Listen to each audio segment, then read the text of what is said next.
എല്ലാ ബഹുമാന്യ സഹോദരി സഹോദരന്മാർക്കും മാതാപിതാക്കൾക്കും കർത്താവിൻ്റെ മഹത്വമുള്ള വയലിൽ അഹോരാത്രം അധ്വാനിക്കുന്ന ശ്രേഷ്ഠന്മാരായ കർത്തൃദാസന്മാർക്കും ഈ ഉച്ചഭാഷണിയിലൂടെ ഈ ശബ്ദവാഹിനിയുടെ ശബ്ദപരിധിക്കുള്ളിൽ ശാന്തമായ രാത്രിയിൽ ഈ കടശി രാത്രി എന്നെ ശ്രദ്ധിക്കുന്ന എല്ലാ ബഹുമാന്യ ശ്രോതാക്കൾക്കും പുനരാഗമിപ്പാൻ തുടങ്ങുന്ന കർത്താവായ യേശു ക്രിസ്തുവിൻ്റെ ധന്യ തിരുനാമത്തിൽ എൻ്റെ സ്നേഹവന്ദനങ്ങൾ.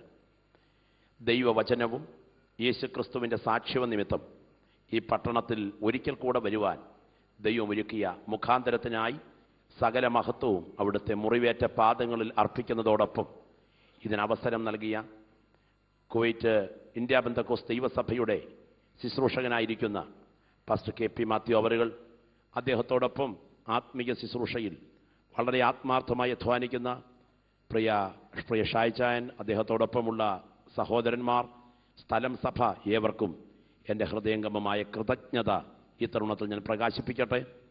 സ്വന്തം സഹോദരനെ പോലെ സ്നേഹിക്കുകയും ആത്മാർത്ഥമായി കരുതുകയും ചെയ്ത അനുഗ്രഹീതനായ കർത്തൃഭൃത്യനും അനുഗ്രഹിക്കപ്പെട്ട ആ സ്ഥലം സഭയ്ക്കും സ്വർഗത്തിൻ്റെ ശ്രീഭണ്ഡാരം തുറന്ന് ധാരാളമായ അനുഗ്രഹങ്ങൾ സർവകൃപാലുവായ കർത്താവ് പകരട്ടെ എന്ന് ഞാൻ ദൈവസന്നിധിയിൽ പ്രാർത്ഥിക്കുകയും ആശംസിക്കുകയും ചെയ്യുന്നു. ഞാൻ മനസ്സുകൊണ്ട് ആദരിക്കുകയും ക്രിസ്തീയ പോർക്കളത്തിൽ എന്നോടൊപ്പം ആത്മീയ യുദ്ധത്തിൽ ഏർപ്പെട്ടിരിക്കുന്ന എൻ്റെ സഹഭടന്മാരായ, ഒരിക്കലും മറക്കാൻ കഴിയാത്ത ആത്മബന്ധമുള്ള നിരവധി കർത്തൃദാസന്മാർ ഇന്ന് രാത്രി ഈ വേദിയിലുണ്ട്. ഓരോരുത്തരെക്കുറിച്ചും എടുത്തു പറയുവാൻ പല കാര്യങ്ങളുണ്ട്. സമയത്തിൻ്റെ പരിമിതി അതിനനുവദിക്കുന്നില്ല. വിശേഷ്യ പ്രിയ പാസ്റ്റർ കെ സി ശാമുവേൽ, പ്രിയ കുറ്റപ്പള്ളി രായ്ചായൻ, ഇവരെയൊക്കെ ഓർക്കുമ്പോൾ വളരെ ആത്മബന്ധം ഈ കർത്തൃദാസന്മാർ പലരുമായിട്ട് ദൈവം നൽകിയിട്ടുണ്ട്. ദൈവം നൽകിയ മരണത്താൽ മറയാത്ത മഹൽ സ്നേഹപ്രഭയാൽ പിരിയ ബന്ധങ്ങളെ ഓർത്ത് ഞാൻ ദൈവത്തിന് മഹത്വമർപ്പിക്കുകയാണ്. ഇന്ന് രാത്രി നമ്മുടെ കർത്താവ് നമ്മുടെ മധ്യത്തിൽ ആഗതനായിട്ടുണ്ട്. വിശ്വസിക്കുന്ന ദൈവമക്കളുടെ കണ്ണുകൾ ഉയർത്തി നോക്കിയാൽ തേജസ് വാരി ചുറ്റിക്കൊണ്ട് നമ്മുടെ കർത്താവ് നമ്മുടെ നടുവിൽ കൂടെ നെടുകയും കുറുകയും ഉലാവുന്ന കാഴ്ച നമുക്ക് കാണുവാൻ കഴിയും. അവൻ്റെ തിരുസാന്നിധ്യം അനുഭവിച്ചറിയുന്ന ദൈവമക്കൾ അവൻ്റെ സാന്നിധ്യം അറിയുമ്പോഴൊക്കെ അവന് കൊടുക്കുന്ന നന്ദി പ്രകടനമാണ് ആരാധന. അകം തിളയ്ക്കുന്ന ദൈവ പൈതലിന് ദൈവസന്നിധിയിൽ വായടച്ചിരിക്കാൻ കഴിയുകയില്ല. സ്തുതിക്കുക, അത് കേവലം യാന്ത്രികതയാകരുത്. സ്തുതിപ്പിക്കുക, അത് കേവലം യാന്ത്രികതയാകരുത്. ഹൃദയത്തിൻ്റെ അന്തർഭാഗത്തു നിന്ന് ദൈവസ്നേഹത്താൽ നിലർഗളിക്കുന്ന ആത്മാർത്ഥമായ സ്തുതി ഉയർന്നാൽ ഇരുട്ടിൻ്റെ കോട്ടകൾ തകരും. കൃപ പ്രാപിച്ച ദൈവമക്കൾ അവിടവിടങ്ങളിൽ ജയമെടുക്കും. സ്തുതി എന്ന വിഷയത്തിൽ രണ്ട് അപകടങ്ങൾ ശത്രു ചെയ്യുന്നു. ഒന്നാമത്തെ അപകടം, ആത്മബന്ധമില്ലാത്ത യാന്ത്രികമായ സ്തുതിക്ക് വേണ്ടി വ്യക്തികളെ വിനിയോഗിക്കുക. രണ്ടാമത്തെ അപകടം, സ്തുതിക്കാതെ അധരം പൂട്ടിയിരുത്തുക. കരിസ്മാറ്റിക് സ്തുതിയുടെ കേവലം ഉപരിപ്ലവതയുടെ സ്തുതിയല്ല, ഹൃദയത്തിൻ്റെ അന്തർഭാഗത്തു നിന്ന് ഉയരുന്ന നിഷ്കളങ്കതയുടെ സ്തുതിയാഗങ്ങൾ ഉയരുമെങ്കിൽ കാരാഗ്രഹത്തിലും കൽത്തുറങ്കിലും എൻ്റെ ദൈവത്തിൻ്റെ മഹത്വം വെളിപ്പെടാതിരിക്കുകയില്ല. ഇന്ന് രാത്രി വളരെ പ്രാർത്ഥനയോടെ നമുക്ക് ദൈവമുഖത്തേക്ക് നോക്കാം. ഈ രാത്രിയിൽ ദൈവവചനത്തിലേക്ക് നിങ്ങളുടെ വിലപ്പെട്ട ശ്രദ്ധയെ ഞാൻ സ്വാഗതം ചെയ്യുന്നു. യോഹന്നാൻ്റെ സുവിശേഷം 3-ാം അധ്യായം 1 മുതൽ 3 വരെയുള്ള വാക്യങ്ങളും 16-ാമത് വാക്യവും വായിച്ചുകൊണ്ട് സമാപന സന്ദേശം നിങ്ങളുമായി പങ്കുവയ്ക്കുവാൻ ഞാൻ കർത്തൃകൃപയിൽ ആശ്രയിച്ച് ആഗ്രഹിക്കുന്നു. യോഹന്നാൻ്റെ സുവിശേഷം 3-ാം അധ്യായം 1 മുതൽ 3 വരെ 16-ാമത് വാക്യം കൂടെ. പരീശന്മാരുടെ കൂട്ടത്തിൽ യഹൂദന്മാരുടെ ഒരു പ്രമാണിയായി നിക്കോദെമോസ് എന്ന പേരുള്ള ഒരു മനുഷ്യനുണ്ടായിരുന്നു. അവൻ രാത്രിയിൽ അവന്റെ അടുക്കൽ വന്ന് അവനോട്, റബീ, നീ ദൈവത്തിങ്കൽ നിന്ന് ഉപദേഷ്ടാവായി വന്നിരിക്കുന്നു എന്ന് ഞങ്ങൾ അറിയുന്നു. ദൈവം തന്നോടുകൂടെ ഇല്ലെങ്കിൽ നീ ചെയ്യുന്ന ഈ അടയാളങ്ങളെ ചെയ്യുവാൻ ആർക്കും കഴിയുകയില്ല എന്ന് പറഞ്ഞു. യേശു അവനോട്, ആമേൻ ആമേൻ ഞാൻ നിന്നോട് പറയുന്നു, പുതുതായി ജനിച്ചില്ല എങ്കിൽ ദൈവരാജ്യം കാണുവാൻ ആർക്കും കഴിയുകയില്ല എന്നുത്തരം പറഞ്ഞു. 16-ാം വാക്യം കൂടെ. തന്റെ ഏകജാതനായ പുത്രനിൽ വിശ്വസിക്കുന്ന ഏവനും നശിച്ചു പോകാതെ നിത്യജീവൻ പ്രാപിക്കേണ്ടതിന് ദൈവം അവനെ നൽകുവാൻ തക്കവണ്ണം ലോകത്തെ സ്നേഹിച്ചു. കണ്ണുകളെ അടയ്ക്കാം, തലകളെ വണക്കാം, നമുക്ക് പ്രാർത്ഥിക്കാം. എല്ലാ ഹൃദയങ്ങളെ കർത്താവിങ്കിലേക്ക് ഉയരട്ടെ, എല്ലാ അധരങ്ങളും സ്തോത്രത്തോടെ ചലിക്കട്ടെ. കൃപ പ്രാപിച്ച ദൈവമക്കൾ എല്ലാവരും ഇരിക്കുന്ന ഇരിപ്പിൽ കർത്താവിന് സ്തുതിസ്തോത്ര യാഗങ്ങൾ അർപ്പിച്ചുകൊണ്ടിരിക്കട്ടെ. ഈ രാത്രി ഞങ്ങൾ വചനം തുറന്നിരിക്കുന്നു. ചില ഹൃദയങ്ങളെ ഈ രാത്രി നീ തുറക്കണമേ. ജീവന്റെ പുസ്തകത്തിൽ ചില പ്രിയപ്പെട്ടവരുടെ പേരുകൾ എഴുതി ചേർക്കുന്ന രാത്രിയാക്കി ഇന്ന് രാത്രിയെ തീർക്കണമേ. ഇരുട്ടിന്റെ ബന്ധനങ്ങളിൽ നിന്ന് ചില ആത്മാക്കളെ വിടുവിക്കണമേ. ശക്തമായ രോഗശാന്തി ചില ശരീരങ്ങളുടെ മേൽ ഈ രാത്രി വ്യാപരിപ്പാൻ ഇടയാക്കണമേ. ദൈവകരം ചിലരെ തൊടുന്നത് ഈ രാത്രി ആത്മ കണ്ണുകളാൽ ഞങ്ങൾ കാണുന്ന കർത്താവേ, ദൈവാത്മാവത് ചെയ്യുവാൻ തുടങ്ങുന്നത് കൊണ്ട് സ്തോത്രം, യേശുവിൻ നാമത്തിൽ തന്നെ. വളരെ പ്രാർത്ഥനയോടെ ഇന്ന് രാത്രി നമുക്ക് ദൈവസന്നിധാനത്തിലായിരിക്കാം. നാം ഒരു യുഗത്തിന്റെ അന്ത്യത്തിലേക്ക്, കാലത്തിന്റെ ഒടുവിലത്തെ ദിനങ്ങളിലേക്ക്, ചരിത്രത്തിന്റെ അവസാനത്തെ പേജുകളിലേക്ക് ഓടിയടുക്കുകയാണ്. നിത്യതയുടെ വിധികർത്താവായ ദൈവത്തിന്റെ ഏകജാതനായ പുത്രൻ കോടി കോടി വിൺദൂതരുടെ അകമ്പടിയോടെ ആകാശമേഘങ്ങളിൽ മടങ്ങി വരുവാൻ സമയം ആസന്നമായിരിക്കുന്ന യുഗത്തിന്റെ സന്ധ്യാവേളയിൽ കൃപായുഗം അന്ത്യയുഗത്തിന് വഴിത്തിരിവ് നൽകുന്ന ഒരു യുഗത്തിന്റെ ഇടവേളയിലാണ് കൃപ പ്രാപിച്ച ദൈവമക്കൾ ഈ തലമുറയിൽ എത്തി നിൽക്കുന്നത്. ലോകത്തിലെ സമാധാന കരാറുകൾ ഉടമ്പടിയുടെ മഷി ഉണങ്ങുന്നതിന് മുൻപ് കാറ്റിൽ പറക്കുമ്പോൾ ലോകത്തിന്റെ ഭാവി ആശാവഹമല്ല, ശോകാമുഖം എന്ന് വ്യക്തമാകുകയാണ്. അവർ സമാധാനമെന്നും നിർഭയമെന്നും പറയുമ്പോൾ ഗർഭിണിക്ക് പ്രസവവേദന വരുന്നത് പോലെ അവർക്ക് പെട്ടെന്ന് നാശം വന്നു ഭവിക്കും. തെറ്റി ഒഴിയാവതല്ല എന്നുള്ള യേശുവിന്റെ വാക്കുകളെ സാർത്ഥകീഭവിപ്പിച്ചുകൊണ്ട് ലോകം പ്രവചനത്തിന്റെ കൃത്യതയിലൂടെ അന്ത്യത്തിലേക്ക് നീങ്ങുകയാണ്. അവർ വാളിന്റെ വായ്ത്തലയാൽ വീഴുകയും സകല ജാതികളിലേക്കും അവരെ ബദ്ധന്മാരാക്കി കൊണ്ടുപോകുകയും ജാതികളുടെ കാലം തികയുകയും ചെയ്യുവോളം ജാതികൾ യെരൂശലേം ചവിട്ടിക്കളയും. ആകാശത്തിലും സമുദ്രത്തിലും ലക്ഷ്യങ്ങളുണ്ടാകും. കടലിന്റെയും സമുദ്രത്തിന്റെയും ഓളം നിമിത്തം ഭൂമിയിലെ ജാതികൾക്ക് നിരാശയോടുകൂടിയ പരിഭ്രമമുണ്ടാകും. ആകാശത്തിന്റെ ശക്തികൾ ഇളകിപ്പോകുന്നതിനാൽ ഭൂമിക്ക് എന്ത് ഭവിപ്പാൻ പോകുന്നു എന്ന് പേടിച്ചും നോക്കിപ്പാർത്തും കൊണ്ട് മനുഷ്യർ നിർജീവന്മാരാകും. ഇത് സംഭവിച്ചു തുടങ്ങുമ്പോൾ നിങ്ങളുടെ വീണ്ടെടുപ്പ് അടുത്തു വരുന്നത് കൊണ്ട് നിവർന്ന് തലകളെ ഉയർത്തുവീൻ എന്ന യേശുവിന്റെ വാക്കുകൾ നിവർത്തിച്ചുകൊണ്ട് ലോക സംഭവങ്ങൾ പ്രവചന നിറവേറലിന്റെ ദിക്കിലേക്ക് നീങ്ങുകയാണ്. മധ്യപൂർവ്വ പ്രദേശത്തെ സംഭവ വികാസങ്ങൾ എടുത്തു പഠിച്ചാൽ കിഴക്കൻ രാജ്യങ്ങളുടെ കൂട്ടുകെട്ടും പടിഞ്ഞാറൻ രാജ്യങ്ങളുടെ ചേരിതിരിവും ഒരു ഗൗരവമേറിയ പഠനത്തിന് വിധേയമാക്കിയാൽ ലോകം 2000-ന് ശേഷം ഒരു പ്രത്യേക ഘട്ടത്തിലേക്ക് പ്രവേശിച്ചിരിക്കുന്നു എന്ന് നിസ്സംശയം പറയുവാൻ കഴിയും. അതെ, അധികനാൾ കാര്യങ്ങൾ ഇനി ഇങ്ങനെ മുൻപോട്ട് നീങ്ങുകയില്ല.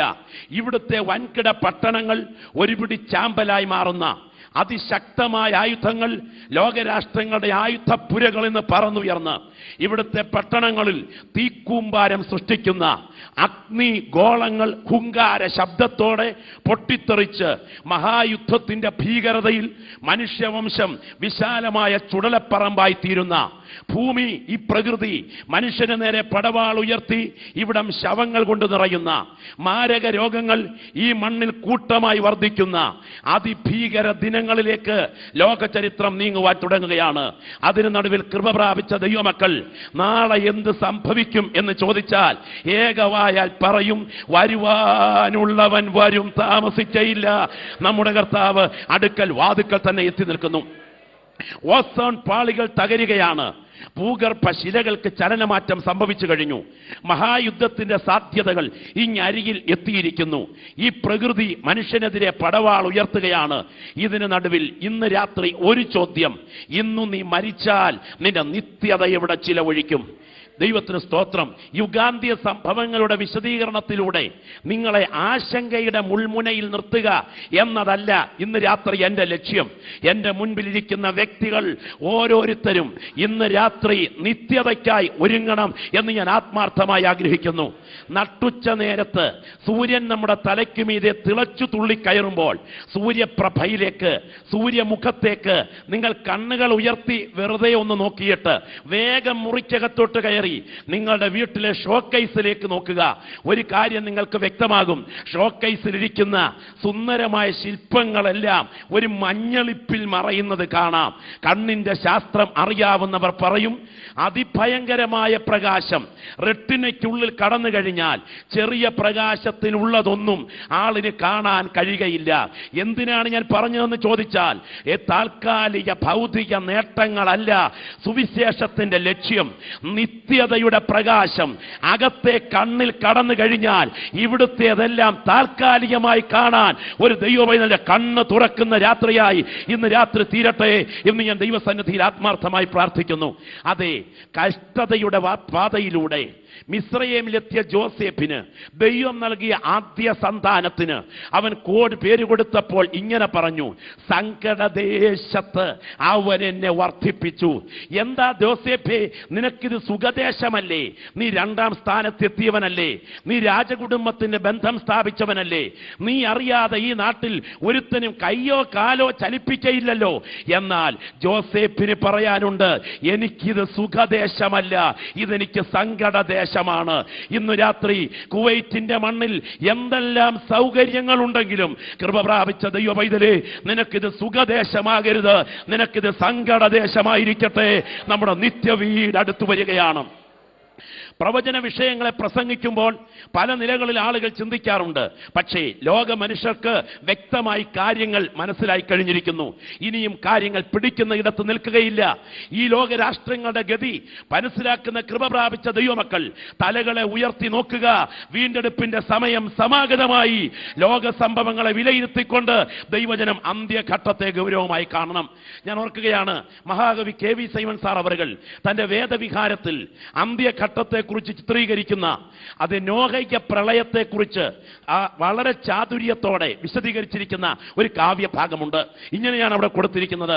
നാട്ടുകാർ നോഹയപ്പച്ചനെ കുറിച്ച് പാട്ടുണ്ടാക്കുകയാണ്. ആ പാട്ടിൽ നാട്ടുകാർ പാടുന്നത് ഇങ്ങനെയാണ്: മൂടനാണ് ഇയാൾ, അയ്യോ തലയിൻ സ്ക്രൂ അയഞ്ഞു, നട്ടുച്ചയ്ക്കർദ്ധരാത്രി വരുമെന്നീ വിധം പൊട്ടനല്ലാതെ വിധിക്കുവാനുണ്ടോ.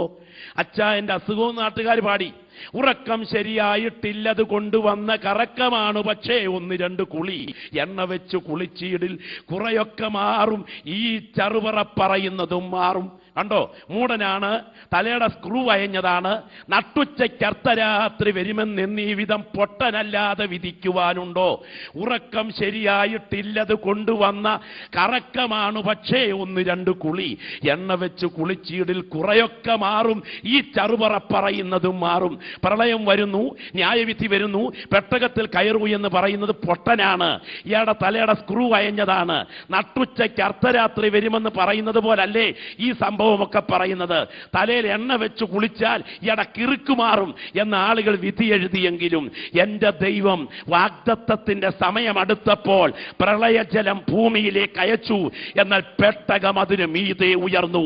എന്തെല്ലാം വിധിയെഴുത്തുകൾ ലോകം നടത്തിയാലും വീണ്ടെടുപ്പ് പ്രാപിച്ച ദൈവമക്കൾക്കറിയാം, ദൈവത്തിന്റെ ന്യായവിധി മണ്ണിനെ മൂടുമ്പോൾ അതിന് മുകളിൽ കൃപയുടെ പെട്ടകത്തിൽ ദൈവജനം ഉയരാൻ തുടങ്ങുകയാണ്. അതുകൊണ്ട് ഈ രാത്രി വളരെ പ്രാധാന്യമർഹിക്കുന്ന ഏറ്റവും ഗൗരവമുള്ള ഒരു സന്ദേശത്തിലേക്ക് നിങ്ങളുടെ ശ്രദ്ധയെ ഞാൻ സഹർഷം സ്വാഗതം ചെയ്യുകയാണ്. ഇന്നലകളിലെ മെസ്സേജുകളെല്ലാം നിങ്ങളുടെ മനസ്സിൽ നിന്ന് മറന്നാലും ഇന്ന് രാത്രി പറയുന്ന കാര്യങ്ങൾ നിങ്ങൾ മറക്കാതിരിക്കുക. ഏറ്റവും ഗൗരവമേറിയ വിഷയമാണ്, നമ്മുടെ ജീവന്റെ പ്രശ്നമാണ്. ഏറ്റവും ശ്രദ്ധേയമായ ഈ സന്ദേശത്തിലേക്ക് നിങ്ങളുടെ ഹൃദയത്തെ ഞാൻ സ്വാഗതം ചെയ്യുകയാണ്. നമ്മുടെ വാഴ്ത്തപ്പെട്ട കർത്താവ് ഈ ഭൂമിയിൽ ഒരു ശാസ്ത്രീയമായി സംസാരിക്കുന്ന സ്വകാര്യ സംഭാഷണത്തിൽ നിന്നും അടർത്തിയെടുത്ത ഒരാശയത്തിലേക്കാണ് ഇന്ന് രാത്രി നിങ്ങളുടെ ചിന്തയെ ഞാൻ സ്വാഗതം ചെയ്യുവാനായിട്ട് ആഗ്രഹിക്കുന്നത്. വിശുദ്ധ വേദപുസ്തകത്തിന്, പുതിയ നിയമത്തിന് 3 പ്രധാനപ്പെട്ട ഉൾപ്പിരിവുകളുണ്ട്. 1 ചരിത്രം, 2 ഉപദേശം, 3 പ്രവചനം. വേദപുസ്തകത്തിൽ മത്തായി മുതൽ അപ്പോസ്തല പ്രവർത്തികൾ വരെയുള്ള പുതിയ നിയമത്തിലെ 5 പുസ്തകങ്ങൾ ചരിത്ര പുസ്തകങ്ങളാണ്. റോമാലേഖനം മുതൽ യൂദയുടെ ലേഖനം വരെയുള്ള 21 ലേഖനങ്ങൾ ഉപദേശ ഗ്രന്ഥങ്ങളാണ്. അവസാന പുസ്തകമായ വെളിപ്പാട് പുസ്തകം ഏക പ്രവചന ഗ്രന്ഥമാണ്. ചരിത്രം, പ്രവചനം, ഉപദേശം ഇവയെ വിലയിരുത്തി പഠിക്കുമ്പോൾ ചില എഴുത്തുകാർ ചരിത്രത്തിലെത്തിയിട്ടുണ്ട്, ചില എഴുത്തുകാർ ഉപദേശത്തിൽ പോയിട്ടുണ്ട്, ചില എഴുത്തുകാർ പ്രവചനത്തിലെത്തിയിട്ടുണ്ട്. എന്നാൽ ചിലർ ചരിത്രം കൊണ്ട് മാത്രം അവസാനിച്ചു. മത്തായി ചരിത്രം എഴുതി, എന്നാൽ പ്രവചനം എഴുതിയില്ല, ഉപദേശം എഴുതിയില്ല. യോഹന്നാൻ ചരിത്രം എഴുതി, എന്നാൽ വ്യത്യാസമുണ്ട്. പൗലോസ് ഉപദേശം എഴുതി, എന്നാൽ ചരിത്രം എഴുതിയില്ല, പ്രവചനത്തിലെത്തിയില്ല. പത്രോസ് ഉപദേശം എഴുതി, പക്ഷെ ചരിത്രത്തിൽ പോയില്ല, പ്രവചനത്തിൽ ചെന്നില്ല. എന്നാൽ ഒരേ തൂലിക കൊണ്ടെന്നതുപോലെ ചരിത്രത്തിലേക്കും ഉപദേശത്തിലേക്കും പ്രവചനത്തിലേക്കും കടന്നു എന്ന് വ്യക്തിമുദ്ര പതിപ്പിച്ച ഒറ്റ എഴുത്തുകാരനെ പുതിയ നിയമത്തിനുള്ളൂ. അത് യേശുവിന്റെ മാറോട് ചാരിയ യോഹന്നാനാണ്. യോഹന്നാൻ ചരിത്രം എഴുതി, യോഹന്നാന്റെ സുവിശേഷം. യോഹന്നാൻ ഉപദേശം എഴുതി, 1, 2, 3 യോഹന്നാൻ. യോഹന്നാൻ പ്രവചനം എഴുതി, വെളിപ്പാട് പുസ്തകം. ചരിത്രത്തിലൂടെ യോഹന്നാൻ ക്രിസ്തു ഇന്നലെ ആര് എന്ന് വ്യക്തമാക്കി. ഉപദേശത്തിലൂടെ യോഹന്നാൻ ക്രിസ്തു ഇന്നാര് എന്ന് വ്യക്തമാക്കി. പ്രവചനത്തിലൂടെ യോഹന്നാൻ ക്രിസ്തു നാളെയാര് എന്ന് വ്യക്തമാക്കി. കാലാതീതതയിൽ നിന്ന് ഒരു കന്യയുടെ ഗർഭഗൃഹത്തിലൂടെ ഈ ലോകത്തിലേക്ക് തിരുവവതാരം ചെയ്ത് അവതരിച്ച് പാപകളങ്കങ്ങൾ ലെവലേശം കൂടാതെ പുണ്യമായി ജീവിച്ച് കാൽവറിയിൽ മരിച്ച് കല്ലറയിൽ അടക്കപ്പെട്ടിട്ടും ശക്തിയോടെ 3-ാം നാൾ ഉയർത്തെഴുന്നേറ്റ നമ്മുടെ കർത്താവ് കല്ലറ കൊണ്ട് അവസാനിച്ചവനല്ല, കല്ലറയെ ഭേദിച്ചുയർത്തവനാണ്. അവൻ ചരിത്രത്തിൽ അസ്തമിച്ചവനല്ല എന്ന് യോഹന്നാൻ ചരിത്രം കൊണ്ട് തെളിയിച്ചു. ഇനിയും ഈ കർത്താവ് വിശ്വസിക്കുന്ന തന്റെ വിശുദ്ധന്മാർക്ക് വേണ്ടി തൃക്കരങ്ങളാം തങ്കത്തളികയിൽ പരിശുദ്ധ രക്തവുമായി പിതൃവലഭാഗെ മധ്യസ്ഥത അണയ്ക്കുന്നു എന്ന് അവൻ ഉപദേശം കൊണ്ട് തെളിയിച്ചു. ഇനിയും ഈ കർത്താവ് എത്രയും താമസമിന തനിക്കായി കാത്തു നിൽക്കുന്ന തന്റെ വിശുദ്ധന്മാരെ ചേർക്കാൻ മേഘത്തേരിൽ മടങ്ങി വരും എന്ന് യോഹന്നാൻ പ്രവചനം കൊണ്ട് തെളിയിച്ചു.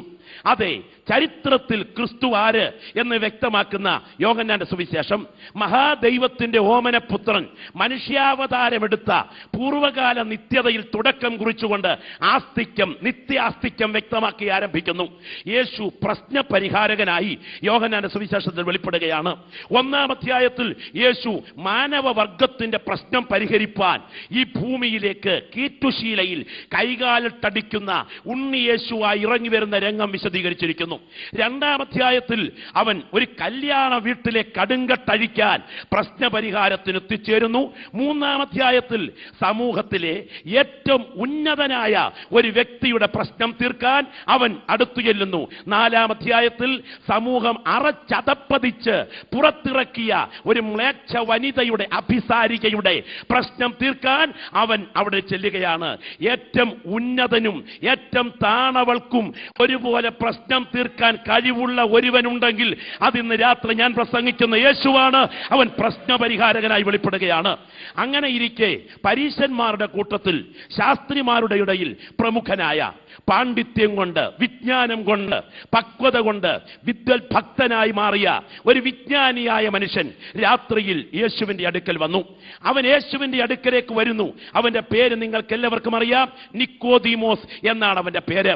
അവൻ വന്നപാടെ യേശുവിനെ ശ്ലാഘിച്ചുകൊണ്ടാണ് സംഭാഷണം ആരംഭിക്കുന്നത്. ഗുരു, നീ ദൈവത്തിൽ നിന്ന് ഉപദേഷ്ടാവായി വന്നിരിക്കുന്നു എന്ന് ഞങ്ങൾ അറിയുന്നു. അപ്പോൾ ഞാൻ ഒറ്റയല്ല, പുറകിൽ വേറെ ആളുണ്ടെന്നർത്ഥം. ദൈവം നിന്നോടുകൂടെ ഇല്ലെങ്കിൽ ഈ കാണുന്ന അത്ഭുതമൊന്നും ചെയ്യുവാൻ നിന്നെ കൊണ്ട് കഴിയുകയില്ലെന്ന് ഞങ്ങൾ അറിയുന്നു. സ്തോത്രം.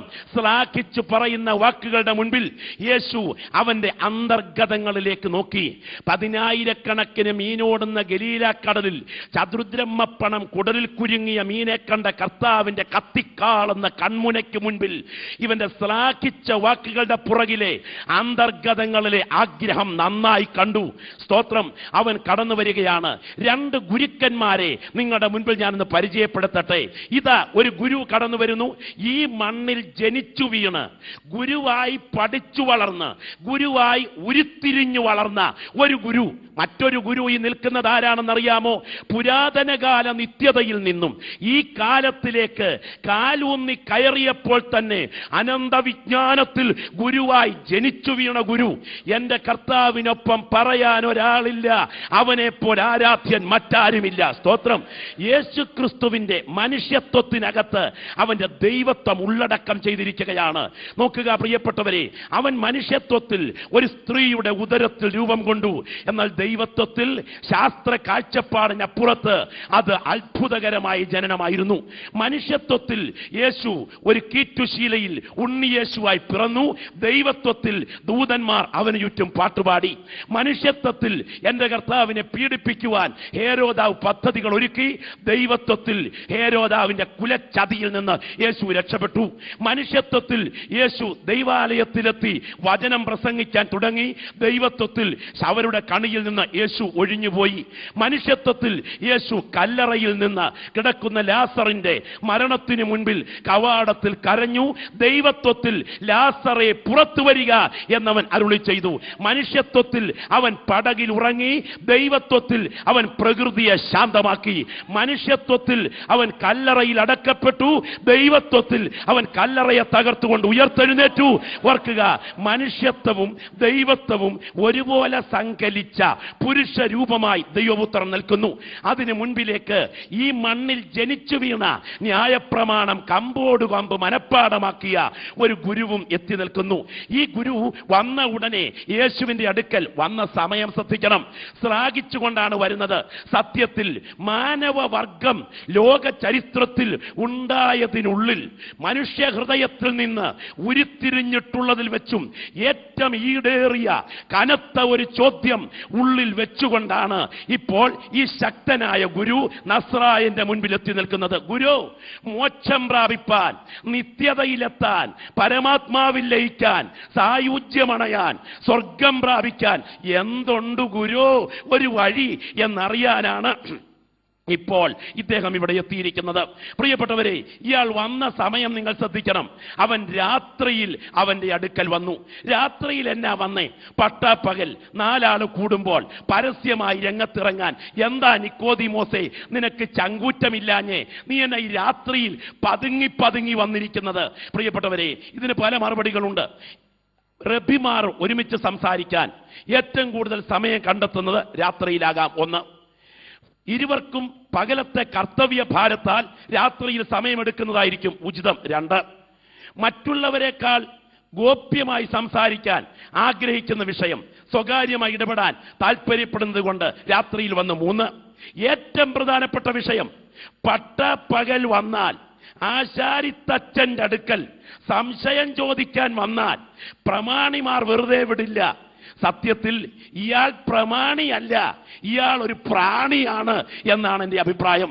കാരണം ധൈര്യത്തോടെ നിത്യതയെ സംബന്ധിക്കുന്ന കാര്യം ചങ്കൂറ്റത്തോടറിയാൻ ഇറങ്ങി വരാൻ ചങ്കുറപ്പില്ലാത്ത ഈ പ്രാണി ഇയാൾ രാത്രിയിൽ വന്നിരിക്കുന്നു. കാരണം നസ്രയത്തിലെ കൊച്ചാശാരി തച്ചന്റെ വീട്ടിൽ ആശാരിക്കൊച്ചന്റെ അടുക്കൽ വേദശാസ്ത്രപരമായ കാര്യങ്ങൾ ചർച്ച ചെയ്യാൻ ഈ പ്രമുഖൻ ഭക്തി കൊണ്ട് പരീശത്വവും വാർദ്ധക്യം കൊണ്ട് പാണ്ഡിത്യവും വിജ്ഞാനം കൊണ്ട് ഉപദേഷ്ടാവുമായി മാറിയ ഈ ഭഗവത് ഭക്തൻ എത്തിയെന്ന് പള്ളിക്കമ്മറ്റിക്കാരെങ്കിലും അറിഞ്ഞാൽ ഉടക്കും, പിന്നെ തകർക്കും, പിന്നെ ഇല്ലാത്ത തന്ത്രകുതന്ത്രങ്ങളൊക്കെ ഉണ്ടാക്കും. എന്തിനാ ഇല്ലാത്ത പൊല്ലാപ്പ് വലിച്ചു വെക്കുന്നത്? അതുകൊണ്ട് രാത്രിയിൽ പതുങ്ങി ഇറങ്ങിയിരിക്കുകയാ. പല നാൾ പതുങ്ങി ഇറങ്ങുന്നവനെ ഒരു നാൾ പരസ്യമായി ഇറക്കാൻ ഇന്ന് രാത്രി എന്റെ ദൈവത്തിന് ശക്തിയുണ്ട്. ഒരു ദിവസം എല്ലാവരും അവനെ വിട്ടോടിപ്പോയപ്പോൾ കാൽവറിയിൽ ഏകനായി പിടഞ്ഞു കിടക്കുന്ന മരണം അനുഭവിക്കുമ്പോൾ യേശുവിന്റെ ശിഷ്യന്മാർ ആരും അവന്റെ അടുക്കൽ എത്താതിരിക്കുന്ന സമയം ഇതാ നിക്കോദീമോസ് ധൈര്യത്തോടെ അരിമത്തിയിലെ ജോസേഫിനോടുകൂടെ ആ ശരീരം ഇറക്കാൻ കല്ലറയിലേക്ക് ആ ശരീരം വെക്കാൻ ചെന്നതിന്റെ കാര്യമെന്നറിയാമോ? രഹസ്യമായി ഇറങ്ങിയവനെ എന്റെ ദൈവം ഒരു നാൾ പരസ്യമായി ഇറക്കും. ഇന്ന് രാത്രി ഈ യോഗത്തിനിടയിൽ ദൈവം മുൻകണ്ട ഒരാൾ രഹസ്യമായി തിരിപ്പുണ്ടെങ്കിൽ നിന്നെ നിത്യതയ്ക്ക് വേണമെങ്കിൽ അധികം താമസിക്കാതെ നിന്നെ പരസ്യമായി ഇറക്കാൻ ദൈവത്തിന്റെ കരം സാഹചര്യങ്ങളാൽ വ്യാപരിക്കും. ദൈവത്തിന് സ്തോത്രം. വന്ന പാടെ നിക്കോദീമോസ് ഒരു ചോദ്യം ചോദിക്കുന്നതിനേക്കാൾ സംശയലേശമെന്നെ കാര്യങ്ങളെക്കുറിച്ച് പൊതുവെ മനസ്സിലാക്കിക്കൊണ്ട് ശ്ലാഘിച്ചു പറയുകയാണ്. ചോദ്യത്തിന്റെ അർത്ഥം ഇത്രയുള്ളൂ: ഗുരു, നിത്യതയിലെത്താൻ എന്തുണ്ട് ഗുരു ഒരു വഴി? സ്വർഗത്തിലെത്താൻ എന്തുണ്ട് ഗുരു ഒരു വഴി? ഈ സമയത്ത് പ്രബന്ധങ്ങൾ അവതരിപ്പിക്കാം, മതഗ്രന്ഥങ്ങൾ പഠിക്കാം എന്നൊന്നും യേശു പറഞ്ഞില്ല. ഒറ്റ വാക്കിൽ അർത്ഥശങ്കയ്ക്കിടയില്ലാതെ അവന്റെ ചങ്കിൽ കയറുന്നത് പോലെ യേശു പറഞ്ഞു, ആമേൻ, ആമേൻ, ഞാൻ നിന്നോട് പറയുന്നു, പുതുതായി ജനിച്ചില്ലെങ്കിൽ ദൈവരാജ്യം കാണാൻ ആർക്കും കഴിയുകയില്ല. ഭക്തി കൊണ്ട് പരീശത്വവും, വാർദ്ധക്യം കൊണ്ട് പക്വതയും, വിജ്ഞാനം കൊണ്ട് പാണ്ഡിത്യവും നേടിയ ഭഗവത് ഭക്തനായ, ന്യായപ്രമാണം കമ്പോട് കമ്പ് മനഃപ്പാടമാക്കിയ പണ്ഡിത, നീ എത്ര പഠിച്ച് തല വലുതാക്കിയാലും ജീവന്റെ പുസ്തകത്തിൽ നിന്റെ പേര് വേണമെങ്കിൽ നീ വീണ്ടും ജനിക്കണം. വീണ്ടും ജനിച്ചില്ലെങ്കിൽ നിന്റെ ഗതി പോക്ക എന്ന് യേശുവിനെ മുഖത്ത് കൊണ്ട് പറയുകയാണ്. ലോകത്തിലെ സകല മതങ്ങളെയും എടുത്തു പഠിച്ചാൽ രണ്ടാശയങ്ങൾ അതിൽ കാണുവാൻ കഴിയും.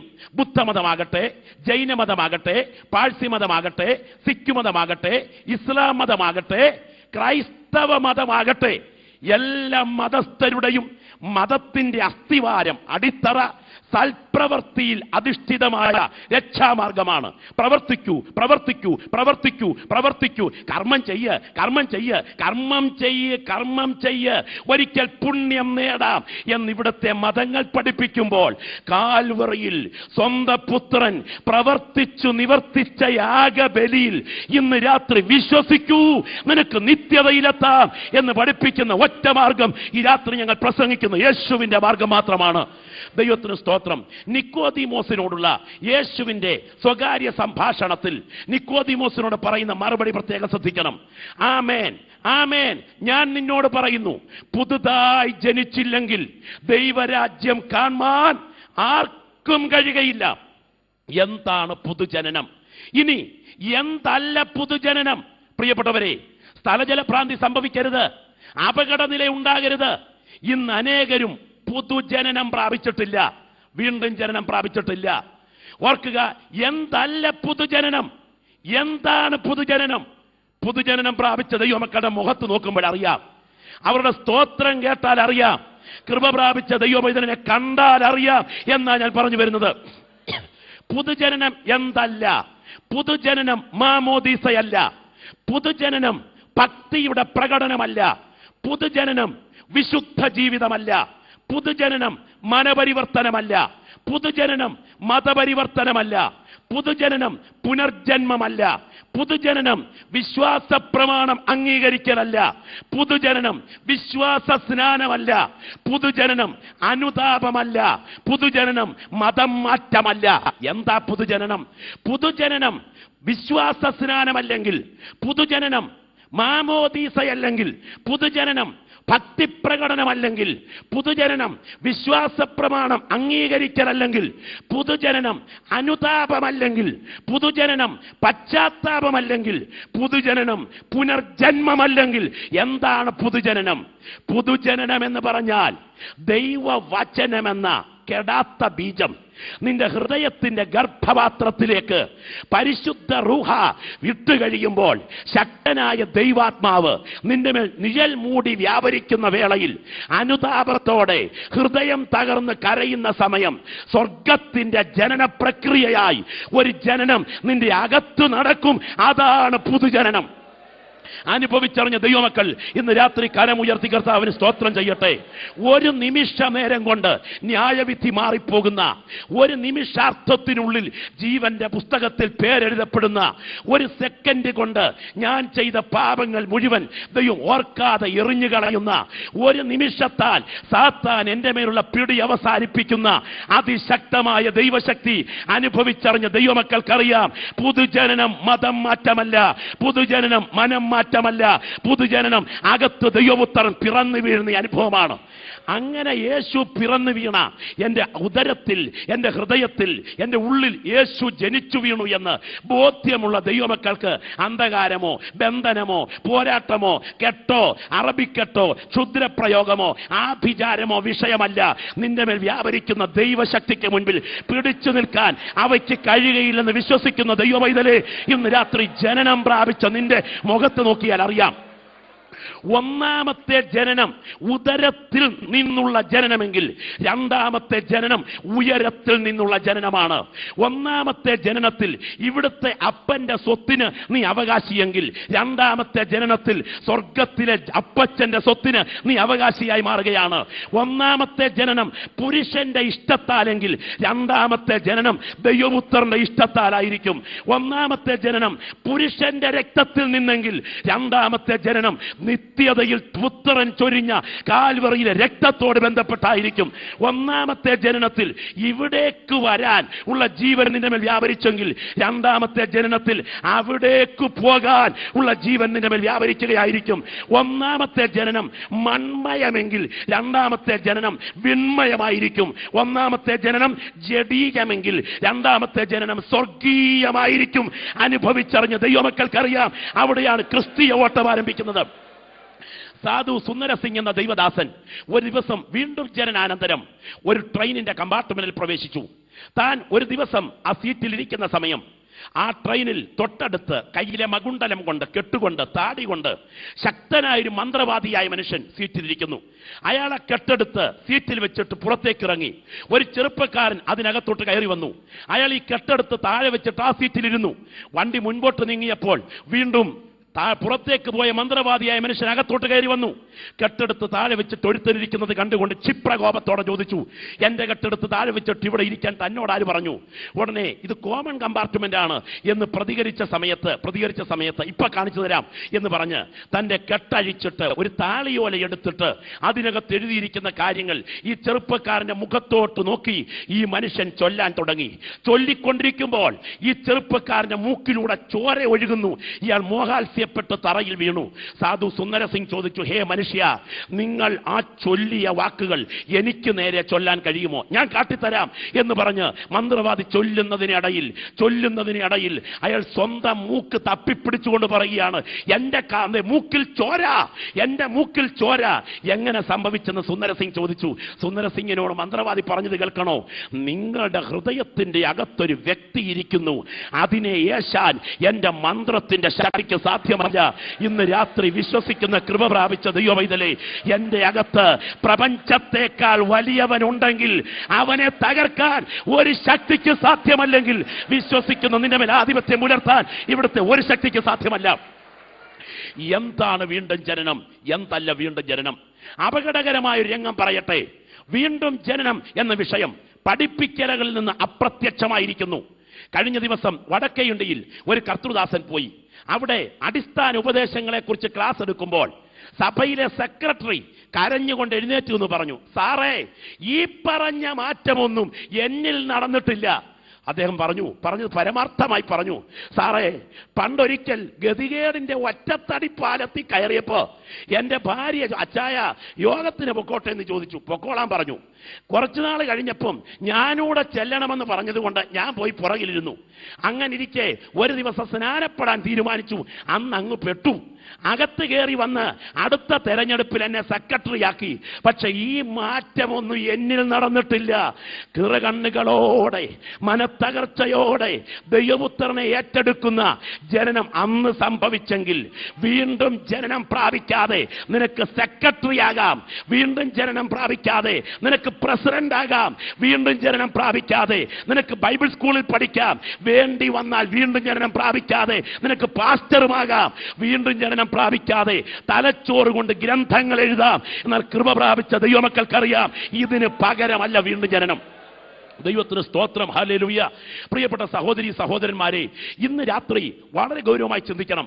നമ്മുടെ കുഞ്ഞുങ്ങളിൽ പലരുടെയും നീക്കം അപകടകരമാണ്. ഗിന്നീസ് ബുക്കിൽ പേര് ചേർക്കപ്പെട്ട ഒരു യുവ സഹോദരനെ കാണുന്നത് ഞാൻ ദൈവത്തെ സ്തുതിക്കുന്നു. എന്നാൽ അതിനേക്കാൾ വലിയതാണ് എൻ്റെ കുഞ്ഞിൻ്റെ പേര് ജീവന്റെ പുസ്തകത്തിൽ എഴുതപ്പെടുന്നത്. ദൈവത്തിന് സ്തോത്രം. നമ്മുടെ കുഞ്ഞുങ്ങൾ പിറന്നു വീഴുന്നത് പെന്തക്കോസ്ത് അനുഭവത്തിൽ. വാക്യങ്ങൾ മനഃപ്പാഠം പഠിക്കാൻ സൺഡേ സ്കൂൾ പ്രേരകമായി തീരുന്നു. പ്രസംഗത്തിൽ പയറ്റി തെളിയാൻ PYP ഫിലിപ്പിയയിലെ പ്രസംഗരംഗം അവസരമൊരുക്കുന്നു. ക്രമേണ പഠനം 10ാം തരം കഴിഞ്ഞു കഴിയുമ്പോൾ സ്നാനപ്പെടുന്നത് എപ്പോഴാ? പെട്ടോ മോനെ എപ്പോഴാണ് പെടുന്നത് എന്ന് ചോദിച്ച് നിർബന്ധിക്കുന്നു. അങ്ങനെ ഒരിക്കൽ അവൻ അങ്ങ് സമ്മതിക്കുന്നു സ്നാനപ്പെടാൻ. പിന്നെ കല്യാണം നടക്കുന്നു. പിന്നെ ഇവൻ ആ കൂട്ടത്തിൽ പാടി കൈയടിച്ചു നീങ്ങുന്നു. പക്ഷേ അന്ത്യവിധിക്ക് മുൻപിൽ അഗ്നിപ്പൊയ്കയിലേക്ക് തള്ളപ്പെടേണ്ടി വരുമ്പോൾ നമ്മുടെ പൊന്നുകുഞ്ഞും തള്ളപ്പെടും എന്ന കാര്യം മറക്കരുത്. ഇന്ന് രാത്രി ഈ യോഗത്തിനകത്ത് ദൈവത്തെ ആരാധിച്ചുകൊണ്ടിരിക്കുമ്പോൾ ഒരാത്മപരിശോധന നടത്തുമോ? ഞാൻ വീണ്ടും ജനിച്ച ദൈവ പൈതലാണോ?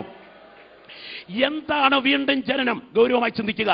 ഇന്നത്തെ വേദികളിൽ ഇത് കേൾക്കാനില്ല, എന്നാൽ ഗൗരവമായി ദൈവമക്കൾ ശ്രദ്ധിക്കണം. എന്താണ് വീണ്ടും ജനനം? എന്താണ് വീണ്ടും ജനനം എന്ന് ചിന്തിച്ചാൽ എന്തല്ല വീണ്ടും ജനനം എന്ന് ഗ്രഹിക്കുന്നതിന് മുൻപ് എന്താണെന്ന് മനസ്സിലാക്കണം. എന്താണ് വീണ്ടും ജനനം?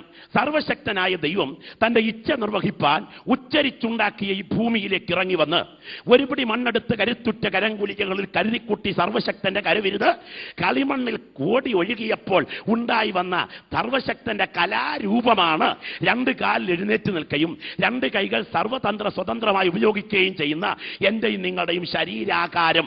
ലോകത്തിലെ ഒരു ബുദ്ധിജീവിയുടെ ഈ തലച്ചോറിൽ ഉരുത്തിരിഞ്ഞ രൂപമല്ല നമ്മുടെ ശരീരപ്രകൃതി. മഹാദൈവത്തിന്റെ തിരുഹൃദയത്തിൽ ഉരുത്തിരിഞ്ഞ രൂപമാണ് ഈ ശരീരപ്രകൃതി. ഇതിൽ ദൈവം ഉള്ളടക്കം ചെയ്ത 3 പ്രധാനപ്പെട്ട ഘടകങ്ങളുണ്ട്. ഒന്ന് ദേഹം, രണ്ടാമത് ദേഹി, മൂന്നാമത് ആത്മാവ്. ദേഹം എവിടെ നിന്ന് വന്നു, എവിടേക്ക് പോകുന്നു? ദേഹി എവിടെ നിന്ന് വന്നു, എവിടേക്ക് പോകുന്നു? ആത്മാവ് എവിടെ നിന്ന് വന്നു, എവിടേക്ക് പോകുന്നു? ശ്രദ്ധയോടെ കേൾക്കുക. ദേഹം മണ്ണിൽ ഉത്ഭവിച്ച്, മണ്ണിനാൽ പരിപോഷിപ്പിക്കപ്പെട്ട്, മണ്ണിന്റെ ഘടകങ്ങളാൽ ബലം പ്രാപിച്ച്, മണ്ണിനാൽ ആരോഗ്യത്തിൽ വളർന്ന് ഒരു ദിവസം മണ്ണിലേക്ക് മടങ്ങിച്ചേരേണ്ടതാണ് ഈ ദേഹം. ഈ നെഞ്ചത്ത് കൈവച്ചൊന്ന് സ്തോത്രം ചെയ്താട്ടെ. നെഞ്ചത്ത് കൈവച്ചൊന്ന് സ്തോത്രം ചെയ്താട്ടെ. ഇന്ന് രാത്രി ഇവിടെ ഇരിക്കുന്ന ദൈവമക്കളുടെ മുഖത്ത് നോക്കുമ്പോൾ എനിക്കറിയാം ദൈവശക്തി ഇവിടെ വ്യാപരിച്ചു കൊണ്ടിരിക്കുകയാണ്. ഈ ദേഹം എവിടെയാണെന്നറിയാമോ ഉത്ഭവിച്ചത്? മണ്ണിലാണ് ഉത്ഭവിച്ചത്. പൊട്ടാസ്യം, മഗ്നീഷ്യം, കാർബൺ, ഫോസ്ഫറസ് ഇവയെല്ലാം ഈ ശരീരത്തിലുണ്ട്. ഇത് എവിടെ നിന്ന് വന്നു? മണ്ണിൽ നിന്ന് വന്നു. മണ്ണിൽ നിന്ന് ഉത്ഭവിച്ച്, മണ്ണിനാൽ പരിപോഷിപ്പിക്കപ്പെട്ട്, മണ്ണിന്റെ ഘടകങ്ങളാൽ ബലം പ്രാപിച്ച് മരിക്കുമ്പോൾ മണ്ണിലേക്ക് മടങ്ങേണ്ടതാണ് ഈ മനുശരീരം. ഇനിയും ദേഹിയോ ബുദ്ധി, ഇച്ഛ, വികാരം, ചിന്ത, തീരുമാന ശക്തി എന്നിവയുടെ ആസ്ഥാനമാണ് ദേഹി. വേണം വേണ്ട, വേണ്ട വേണം, വേണം വേണ്ട, വേണ്ട വേണം, ഈ പറയാൻ ഉള്ളിൽ നൽകുന്ന സ്വയബോധത്തിന്റെ ചിന്തയാണ് ദേഹി. 3 ആത്മാവ്. വചനത്താൽ പരിപോഷിപ്പിക്കപ്പെട്ട് ദൈവത്തെക്കുറിച്ച് എനിക്ക് ബോധം നൽകി മരിക്കുമ്പോൾ ദൈവത്തിങ്കലേക്ക് മടങ്ങേണ്ടതാണ് ആത്മാവ്. അനുഭവം പ്രാപിച്ച ദൈവമക്കൾ ഇന്ന് രാത്രി ഇവിടെയുണ്ട്. ഓർക്കുക, മണ്ണിൽ ഉത്ഭവിച്ച്, മണ്ണിനാൽ പരിപോഷിപ്പിക്കപ്പെട്ട്, മണ്ണിനെക്കുറിച്ച് ബോധം നൽകി മരിക്കുമ്പോൾ മണ്ണിലേക്ക് മടക്കേണ്ട മൺശരീരവും, സ്വയബോധം നൽകേണ്ട ദേഹിയും, ദൈവത്തിൽ നിന്ന് വന്ന് ദൈവവചനത്താൽ പരിപോഷിപ്പിക്കപ്പെട്ട് ദൈവത്തിങ്കലേക്ക് മടങ്ങേണ്ട ആത്മാവും സങ്കലിച്ച് മനുഷ്യനെ ദൈവം സൃഷ്ടിച്ചേതനിലാക്കി. എന്നാൽ പാപക്കനി പിടിച്ചു കടിച്ച് പാളിച്ച പറ്റി പാപത്തിൽ വീഴുമ്പോൾ മനുഷ്യനിൽ അടിസ്ഥാനപരമായ മാറ്റം സംഭവിച്ചു. എന്താ മാറ്റം സംഭവിച്ചെന്നറിയാമോ? ദേഹം ബലഹീനമായി, ദേഹി വഷളായി, ആത്മാവ് മൃതാവസ്ഥയിലായി. ലൈൻ ഡിസ്കണക്ട് ചെയ്യപ്പെട്ട് കഴിഞ്ഞാലും ടെലഫോൺ ഉണ്ടെങ്കിൽ ടെലഫോണിനെ കുറിച്ച് പറയില്ല ചത്തെന്ന് എന്ന് പറയുന്നത് പോലെ ആത്മാവ് മൃതാവസ്ഥയിലായി. ചത്ത ആത്മാവും വഷളായ ദേഹിയും ബലഹീനമായ ശരീരവുമായിട്ടാണ് അഹമഹമിഹയ ഇന്ന് പലരും യോഗത്തിന് വന്നിരിക്കുന്നത്. എന്താ? ഈ ശരീരം ഒരു പാവമാ. പ്രത്യേകം ശ്രദ്ധിക്കണം. പാപം, കോപം, കാമം, ലോഭം, മോഹം, മാദം, മാത്സര്യം, ഡംഭം, പൈശൂന്യം, വിഗ്രഹാരാധന, ചതി, ഇവ മുഴുവൻ ഈ ദേഹിയുടെ ഭാഗമാണ്, ആത്മാവിന്റെ ശരീരത്തിന്റെ ഭാഗമല്ല. പ്രിയപ്പെട്ടവരെ, വഷളായ ദേഹി, ബലഹീനമായ ശരീരം, മൃതാവസ്ഥയിലായ ആത്മാവ്, ഇതാണ് മനുഷ്യന്റെ സ്ഥിതി. ഇതാണ് മനുഷ്യന്റെ സ്ഥിതി. നിങ്ങൾ മനസ്സിലാക്കണം. ഞാൻ ഇങ്ങനെ ഒരു ദിവസം ദാഹിച്ച് വിശന്ന് ഒരു യാത്ര കഴിഞ്ഞ് ഒരു തെങ്ങിൻ തോട്ടത്തിൽ കൂടെ ഇങ്ങനെ നടന്നുകൊണ്ടിരിക്കുകയാണെന്നിരിക്കട്ടെ. ഈ സമയത്ത് എൻ്റെ ഉള്ളിൻ്റെ ഉള്ളിൽ വല്ലാത്ത ദാഹമുണ്ട്. തെങ്ങ് കായ്ച്ചു കിടക്കുന്നു. കൈ നീട്ടിയാൽ പിടിക്കാവുന്ന അകലത്തിൽ തേങ്ങയുണ്ട്. ഇതാ ഹൃദയത്തിന്റെ ഉള്ളിൽ ദാഹമുണ്ട്, മനസ്സിൽ ദാഹമുണ്ട്. കുടിക്കണം അല്പം വെള്ളം. പക്ഷേ കള്ളനുപദേശി എന്ന ചള്ളുനാമം ധരിപ്പിക്കും, ലോകരെല്ലാം നിന്നെ എന്ന് പണ്ടൊരു ഭക്തൻ പാടിയതുപോലെ ഇത് പറിച്ചാൽ കള്ളൻ എന്ന് പറയുമല്ലോ എന്ന് വിചാരിക്കുന്നെങ്കിലും മനസാക്ഷി പറഞ്ഞു, എടോ പറിക്കടോ, ഇപ്പം ആരും നോക്കുന്നില്ല. അങ്ങനെ തിക്കും പക്കും ഒക്കെ നോക്കിയിട്ട് കൈ അങ്ങോട്ട് പൊക്കി തേങ്ങായിലോട്ട് പിടിച്ച് തിരിക്കുന്നതിനിടയിൽ ആരോ ശബ്ദിക്കുന്നത് പോലെ കേട്ടു. ഉടനെ പുറകിൽ നിന്നൊരു അച്ചായനെ കണ്ടു. പെട്ടെന്ന് ഹല്ലേലൂയ എന്ന് കൈ ഉയർത്തി പറഞ്ഞ് ഞാൻ സ്തോത്രം ചെയ്ത് അതുവഴി അങ്ങ് നടന്നു പോകുക. ഉപദേശിക്ക് അവസരം കിട്ടാഞ്ഞ സ്തോത്രം. ദാഹിച്ച് നടന്നു നീങ്ങുന്ന സമയം വെള്ളം, ദാഹം, ശരീരത്തിന് വല്ലാത്ത ദാഹം. ശരീരം പറഞ്ഞു, പാസ്റ്ററെ വെള്ളം വേണം, വെള്ളം. കിണറ്റിന്റെ കരയിൽ കയറും തൊട്ടിയുമുണ്ട്. കയർ താഴോട്ടിറക്കി വെള്ളം കോരുകയാണ്. കോരാൻ ശ്രമിക്കുന്നതിനിടയിൽ ഈ ശരീരം ഒരു പാവമാ, അതുകൊണ്ട് ഇതിന് വെള്ളം മതി. കോരാൻ ശ്രമിക്കുന്നതിനിടയിൽ കണ്ണൊന്ന് ഉയർത്തി നോക്കിയപ്പോൾ അങ്ങ് ദൂരെ ഒരു വെള്ള ബോർഡ്, അതിലെഴുതിയിരിക്കുന്നു മുന്തിരി കള്ള്. ഉടനെ ദേഹി പറഞ്ഞു, വെള്ളം വേണ്ട, കള്ളുമതി. ദൈവത്തിന് സ്തോത്രം. കണ്ടോ, ശരീരത്തിന് വെള്ളം മതി, ദേഹിക്ക് കള്ളുമതി.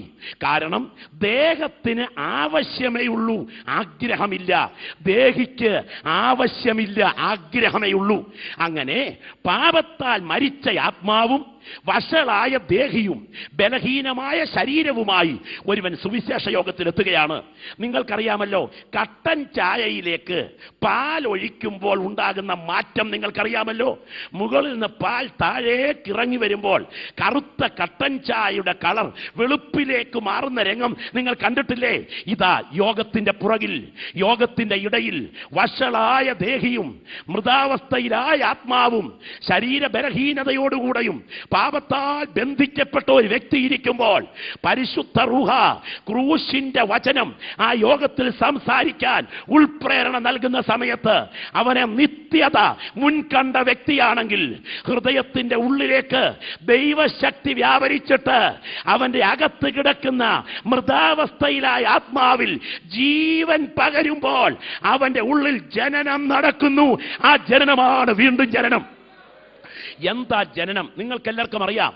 ഒരമ്മയുടെ ഗർഭഗൃഹത്തിൽ 9 മാസം 9 ദിവസം 9 നാഴിക 9 വിനാഴിക ശാസ്ത്രീയമായി കിടക്കുന്ന ഒരു കുഞ്ഞ് പ്രസവദിനം അടുക്കുമ്പോൾ ഗർഭഗൃഹം അഥവാ ഉദരം ചുരുങ്ങുകയും ഈ കുഞ്ഞിനെ പുറത്തേക്ക് തള്ളുകയും ചെയ്യും. ഈ കുഞ്ഞിന്റെ അകത്തെ കിടപ്പ് ശ്രദ്ധിക്കണം. നല്ല കിടപ്പാണ്, നല്ല സുഖമായ കിടപ്പാണ്. ഇതിന് കേൾവി ശക്തിയുണ്ട്, പക്ഷെ ഇതുവരെ കേട്ടിട്ടില്ല. ഇതിന് കാഴ്ച ശക്തിയുണ്ട്, പക്ഷെ ഇതുവരെ കണ്ടിട്ടില്ല. ഇതിന് സ്പർശനശേഷിയുണ്ട്, ഇതുവരെ സ്പർശിച്ചിട്ടില്ല. ഇതുവരെ പഞ്ചേന്ദ്രിയങ്ങൾ പ്രവർത്തിക്കാതെ അത് മുഴുവനുള്ള ഈ കുഞ്ഞമ്മയുടെ ഉദരത്തിൽ കിടക്കുകയാണ്. ജനന മിനിറ്റുകൾ അടുക്കുമ്പോൾ ഗർഭം ചുരുങ്ങും, അഥവാ ഉദരം ചുരുങ്ങും. ഈ കുഞ്ഞ് പുറത്തേക്ക് തള്ളപ്പെടുന്ന സമയം ഇതുവരെ കേൾക്കാത്ത ശബ്ദം കുഞ്ഞിന്റെ ചെവിയിൽ അലച്ചു കയറും. ഇതുവരെ കാണാത്ത കാഴ്ച ഈ കുഞ്ഞ് കാണാൻ തുടങ്ങും. ഇതുവരെ മനസ്സിലാക്കാത്ത കുളിര് ശരീരത്തിൽ അറിയും. ഉടനെ കുഞ്ഞ് ചിരിക്കുകയല്ല, ഈ കുഞ്ഞ് അലറിക്കരയും. ഇന്ന് രാത്രി പറയട്ടെ, ദൈവശക്തി വ്യാപരിക്കുന്ന വേളയിൽ ക്രൂശിന്റെ ദർശനത്തിന് മുൻപിൽ കാൽവറിയുടെ ദർശനം അകത്ത് വ്യാപരിക്കുമ്പോൾ ചിരിച്ചുകൊണ്ടല്ല, ഹൃദയം തകർന്ന് കരഞ്ഞുകൊണ്ട് ദൈവപുത്രന്റെ മുൻപിൽ വ്യക്തിപരമായി സമർപ്പിച്ച അനുഭവം പ്രാപിച്ച ദൈവപൈതലേ, നീ വീണ്ടും ജനിച്ച ദൈവപൈതലാണ്. അല്ലെങ്കിൽ നീ വീണ്ടും ജനിച്ചിട്ടില്ല. പെന്തിക്കോസ്തു മതത്തിന്റെ സന്തതിയാ നീ. അനുഭവം പ്രാപിച്ച ദൈവമക്കൾ സ്തോത്രം ചെയ്താട്ടെ. മറക്കരുത്, ഈ അനുഭവം വ്യക്തിപരമായി പ്രാപിക്കാത്ത പെന്തിക്കോസ്തുകാരാ. നീ പെന്തിക്കോസ്തു മതത്തിന്റെ സന്തതിയാ, നീ വീണ്ടും ജനിച്ച ദൈവപൈതലല്ല.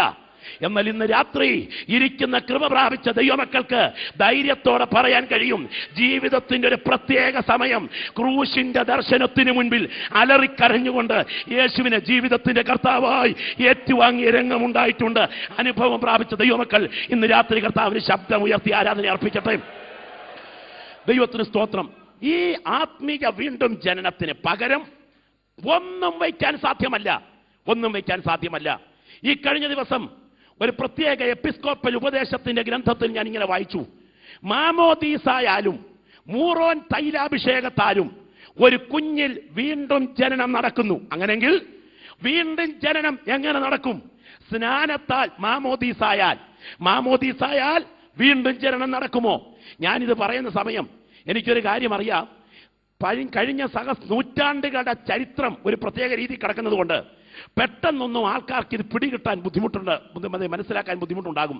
ഒരിക്കൽ ഒരു സ്കൂളിൽ ഇൻസ്പെക്ടർ എന്ന് കുട്ടികളോട് കുശലം ചോദിക്കുന്നതിനിടയിൽ ചോദിച്ചു, മോനെ, ഒരുത്തനോട് ചോദിച്ചു, മോനെ നീ ഇന്ന് എന്നാ കഴിച്ചേ? അവൻ പറഞ്ഞു, പയങ്കഞ്ഞി. അടുത്തവനോട് ചോദിച്ചു, മോനെ നീ എന്നാ കഴിച്ചേ? അവൻ പറഞ്ഞു, പുട്ടും പയവും. ഈ കുഞ്ഞുങ്ങളുടെ ഉച്ചാരണ വൈകല്യം മനസ്സിലാക്കി ഇൻസ്പെക്ടർ പ്രധാന അധ്യാപകനെ വിളിച്ചു ചോദിച്ചു, സാറേ ഇതെന്നാ പയങ്കഞ്ഞി, പുട്ടും പയവും എന്നൊക്കെ ഉച്ചരിക്കുന്നല്ലോ? ഉടനെ പ്രധാന അധ്യാപകൻ എടുത്തവായി പറയുക, എന്താ ചെയ്യാനാ സാറേ, അങ്ങനെ ഇവിടുത്തെ തയക്കവും പയക്കവും ഒക്കെ. കണ്ടോ? അപ്പം ഇൻസ്പെക്ടർക്ക് മനസ്സിലായി പയങ്കഞ്ഞിയുടെ ഉത്ഭവം എവിടെയാണെന്ന്. ഇന്ന് രാത്രി പറയട്ടെ, 2000 കൊല്ലത്തെ തയക്കവും പയക്കവും ഒക്കെ ഒരു പ്രത്യേക രീതിയിൽ കിടക്കുമ്പോൾ ചിലർക്കിത് മനസ്സിലാക്കാൻ ബുദ്ധിമുട്ടുണ്ടെങ്കിലും നിത്യത നിർണയിച്ച ഒരാൾ ഈ രാത്രി യോഗത്തിലുണ്ടെങ്കിൽ നീ ഇന്ന് രാത്രി വീണ്ടും ജനനം പ്രാപിക്കുന്ന രാത്രിയായിരിക്കണം. ദൈവത്തിന് സ്തോത്രം. ക്രൈസ്തവ ഉപദേശങ്ങളേക്ക് ഞാൻ നോക്കുമ്പം വർക്കി മുതലാളി അച്ചായന്റെ പാൻ്റ് എന്ന് ഞാൻ പറയാറുണ്ട്. എന്താണെന്നറിയാമോ സംഭവിച്ചിരിക്കുന്നത്? ഒരിക്കൽ വർക്കി മുതലാളി അച്ചായൻ ഒരിക്കൽ അമ്മയ്ക്ക് പോകാൻ ഒരു പ്രത്യേക വിസ വന്ന് കാര്യമെല്ലാം ക്രമീകരിച്ചു. മക്കൾ അവിടെയാ. പക്ഷേ ക്രമീകരണങ്ങൾക്ക് തൊട്ട് മുൻപ് കുടുംബമായിട്ട് യാത്ര ചെയ്യാൻ ക്രമീകരണങ്ങൾ ചെയ്തു. ഭാര്യയും 2 പെൺകുഞ്ഞുങ്ങളും താൻ ഒരുമിച്ച് യാത്ര ചെയ്യാൻ ക്രമീകരണങ്ങൾ ചെയ്തു. വിസ ക്രമീകരണങ്ങൾ ചെയ്ത് മക്കളോടൊപ്പം യാത്ര ചെയ്യാൻ ക്രമീകരിച്ചു വന്നിരിക്കുക. അച്ചായൻ ഇതുവരെ അതേ മുണ്ടേ ഉടുത്തിട്ടുള്ളൂ, പാൻ്റ് ഇട്ടിട്ടില്ല. പാൻ്റ് ഇടാത്ത അച്ചായന് ആദ്യം മുണ്ടുടുത്ത് മാത്രം പരിചയമുള്ള അച്ചായന് പാൻ്റ് ഒന്ന് ഇടണം. പോയി ഒരു പാൻ്റ് തയ്പ്പിച്ചു കൊണ്ടുവന്ന് തലേ രാത്രി ഇട്ട് നോക്കിയപ്പോൾ ഒരു കാര്യം മനസ്സിലായി, ഈ പാൻ്റ് 2-3 ഇഞ്ച് നീള കൂടുതലാ. ഭാര്യയുടെ അടുക്കച്ചെന്ന് പറഞ്ഞു, എടീ നാളെ വെളുപ്പിനെ പുറപ്പെടേണ്ടതല്ലേ, അതുകൊണ്ടൊരു കാര്യം ചെയ്യും, ഇതൊരു 2-3 ഇഞ്ച് വെട്ടിക്കളഞ്ഞേച്ച് ഒന്ന് കൂട്ടിയടിച്ച് അവിടെ വെക്കണം. അവള് പറഞ്ഞു, അച്ചായ എടുപ്പത് പണി കിടക്കുന്ന ഇപ്പൊ പറ്റുകയില്ല. മൂത്തവളോട് ചെന്ന് കാര്യം പറഞ്ഞപ്പോ അവള് പറഞ്ഞു, അച്ചായ യാത്ര നാളെ പുറപ്പെടേണ്ടതല്ലേ, പക്ഷെ എനിക്ക് പഠിക്കാൻ മറ്റു ചില ക്രമീകരണങ്ങൾ ഒത്തിരിയുണ്ട്, എന്നെ കൊണ്ട് പറ്റത്തില്ല. ഇളയ അവളോട് ചെന്ന് പറഞ്ഞപ്പം അവളും അത് തന്നെ ആവർത്തിച്ചു. എന്നായാലും വേണ്ടില്ല, ഉള്ളത് മടക്കി വെച്ചോണ്ടങ്ങ് പോയേക്കാം എന്ന് അച്ചായൻ തീരുമാനിച്ചു. അച്ചായനുള്ളത് മടക്കി വെച്ച് നോക്കിയച്ച് അവിടെ മടക്കി വെച്ച് കിടന്നുറങ്ങി. വെളുപ്പാങ്കാലമായപ്പോ പ്രിയപ്പെട്ട ഭാര്യ ഓർത്തു, എൻ്റെ അച്ചായനും കൂടെ യാത്ര ചെയ്യേണ്ടതല്ലേ, പറഞ്ഞതനുസരിച്ചില്ലേ ശരിയാകുകയല്ലോ എന്ന് കണ്ട് എഴുന്നേറ്റ് 2 ഇഞ്ച് വെട്ടിക്കളഞ്ഞ് കൂട്ടിയടിച്ച് അവിടെ വെച്ചു. അതെ, അല്പസമയം കഴിഞ്ഞപ്പോൾ മോൾ ഉറക്കത്തിൽ നിന്ന് എഴുന്നേറ്റ്, പഠനം കഴിഞ്ഞ് നേരത്തെ ഉറങ്ങിയതാ, അവൾ എഴുന്നേറ്റ് ഇങ്ങനെ വിചാരിച്ചു, എൻ്റെ അച്ചായൻ പറഞ്ഞതല്ലേ അനുസരിക്കണമെന്നല്ലോ എന്ന് വിചാരിച്ചു അവളും 2 ഇഞ്ച് വെട്ടിക്കളഞ്ഞ് കൂട്ടിയടിച്ച് അവിടെ വിട്ടു. അതേ, മൂന്നാമളും രണ്ടാമത്തവളും ഇത് തന്നെ ആവർത്തിച്ചു.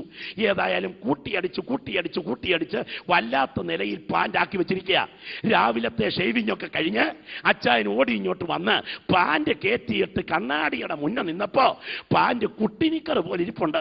ഞാൻ പറഞ്ഞു വന്ന രസാരം എന്നറിയാമോ? വെട്ടിച്ചുരുക്കി വൈകൃതം ബാധിച്ചു വെച്ചിരിക്കുന്ന ഇന്നത്തെ ക്രൈസ്തവ ഉപദേശങ്ങളുടെ വൈകല്യങ്ങൾക്ക് നടുവിൽ ഇന്നേക്ക് 20 നൂറ്റാണ്ടുകൾക്ക് മുൻപ് പലസ്തീന്റെ മണ്ണിൽ പിതാക്കന്മാർ നിന്ന് പ്രസംഗിച്ച സത്യം അതേ നിലയിൽ ഈ രാത്രി ഞാൻ വിളിച്ചു പറയുന്നു. വീണ്ടും ജനിച്ചില്ലെങ്കിൽ സ്വർഗം തരിശി കടന്നാലും ഈയ കട്ടി പറന്നാലും നിനക്ക് അവിടെ എത്താൻ കഴിയുകയില്ല. വീണ്ടും ജനനം പ്രാപിച്ച ദൈവമക്കൾ ഭാഗ്യശാലികളാണ്. വീണ്ടും ജനനത്തെക്കുറിച്ച് ചോദിക്കുന്ന ന്യായമായ ചോദ്യമുണ്ട്. ക്രിസ്ത്യാനി വീണ്ടും ജനിക്കണോ? കോഴി മുട്ട ഇടുന്നത് കോഴി ആകാനാ, പക്ഷേ കോഴിമുട്ട കോഴിയല്ല. കോഴിമുട്ട കോഴിയാകും, കോഴിമുട്ട കോഴിയല്ല. കോഴിമുട്ട കോഴിയാകുന്നത് എങ്ങനെയാണ് നിങ്ങൾക്കറിയാം. കോഴിമുട്ട ഒന്നേ ജനിച്ചിട്ടുള്ളൂ, കോഴിക്കുഞ്ഞ് ഒന്നുകൂടെ ജനിച്ചതാ.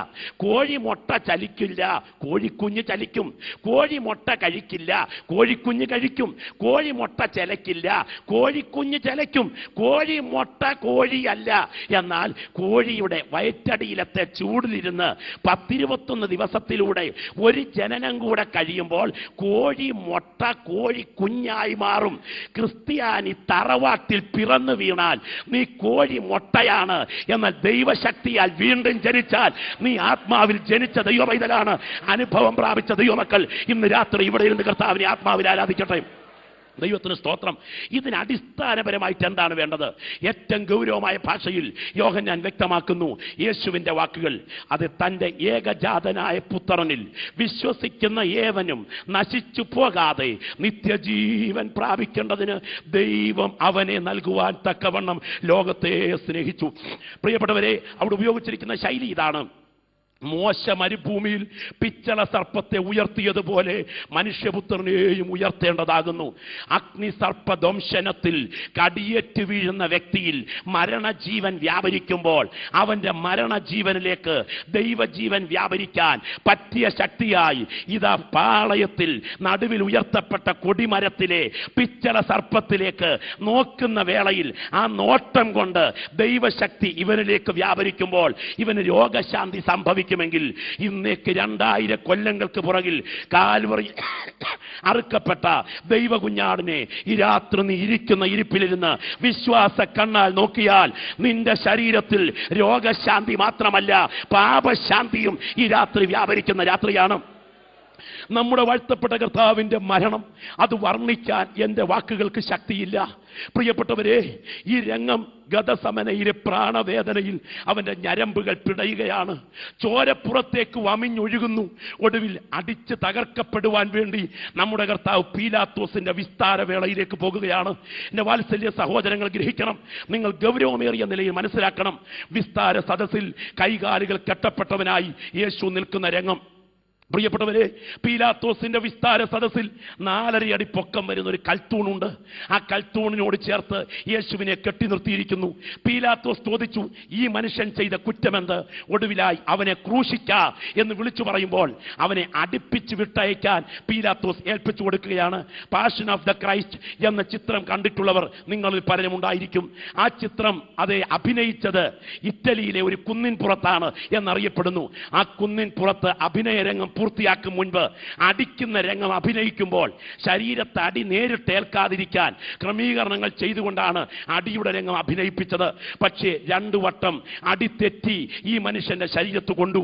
അയാൾ 2 വട്ടവും മോഹാത്സ്യപ്പെട്ടു പോയി.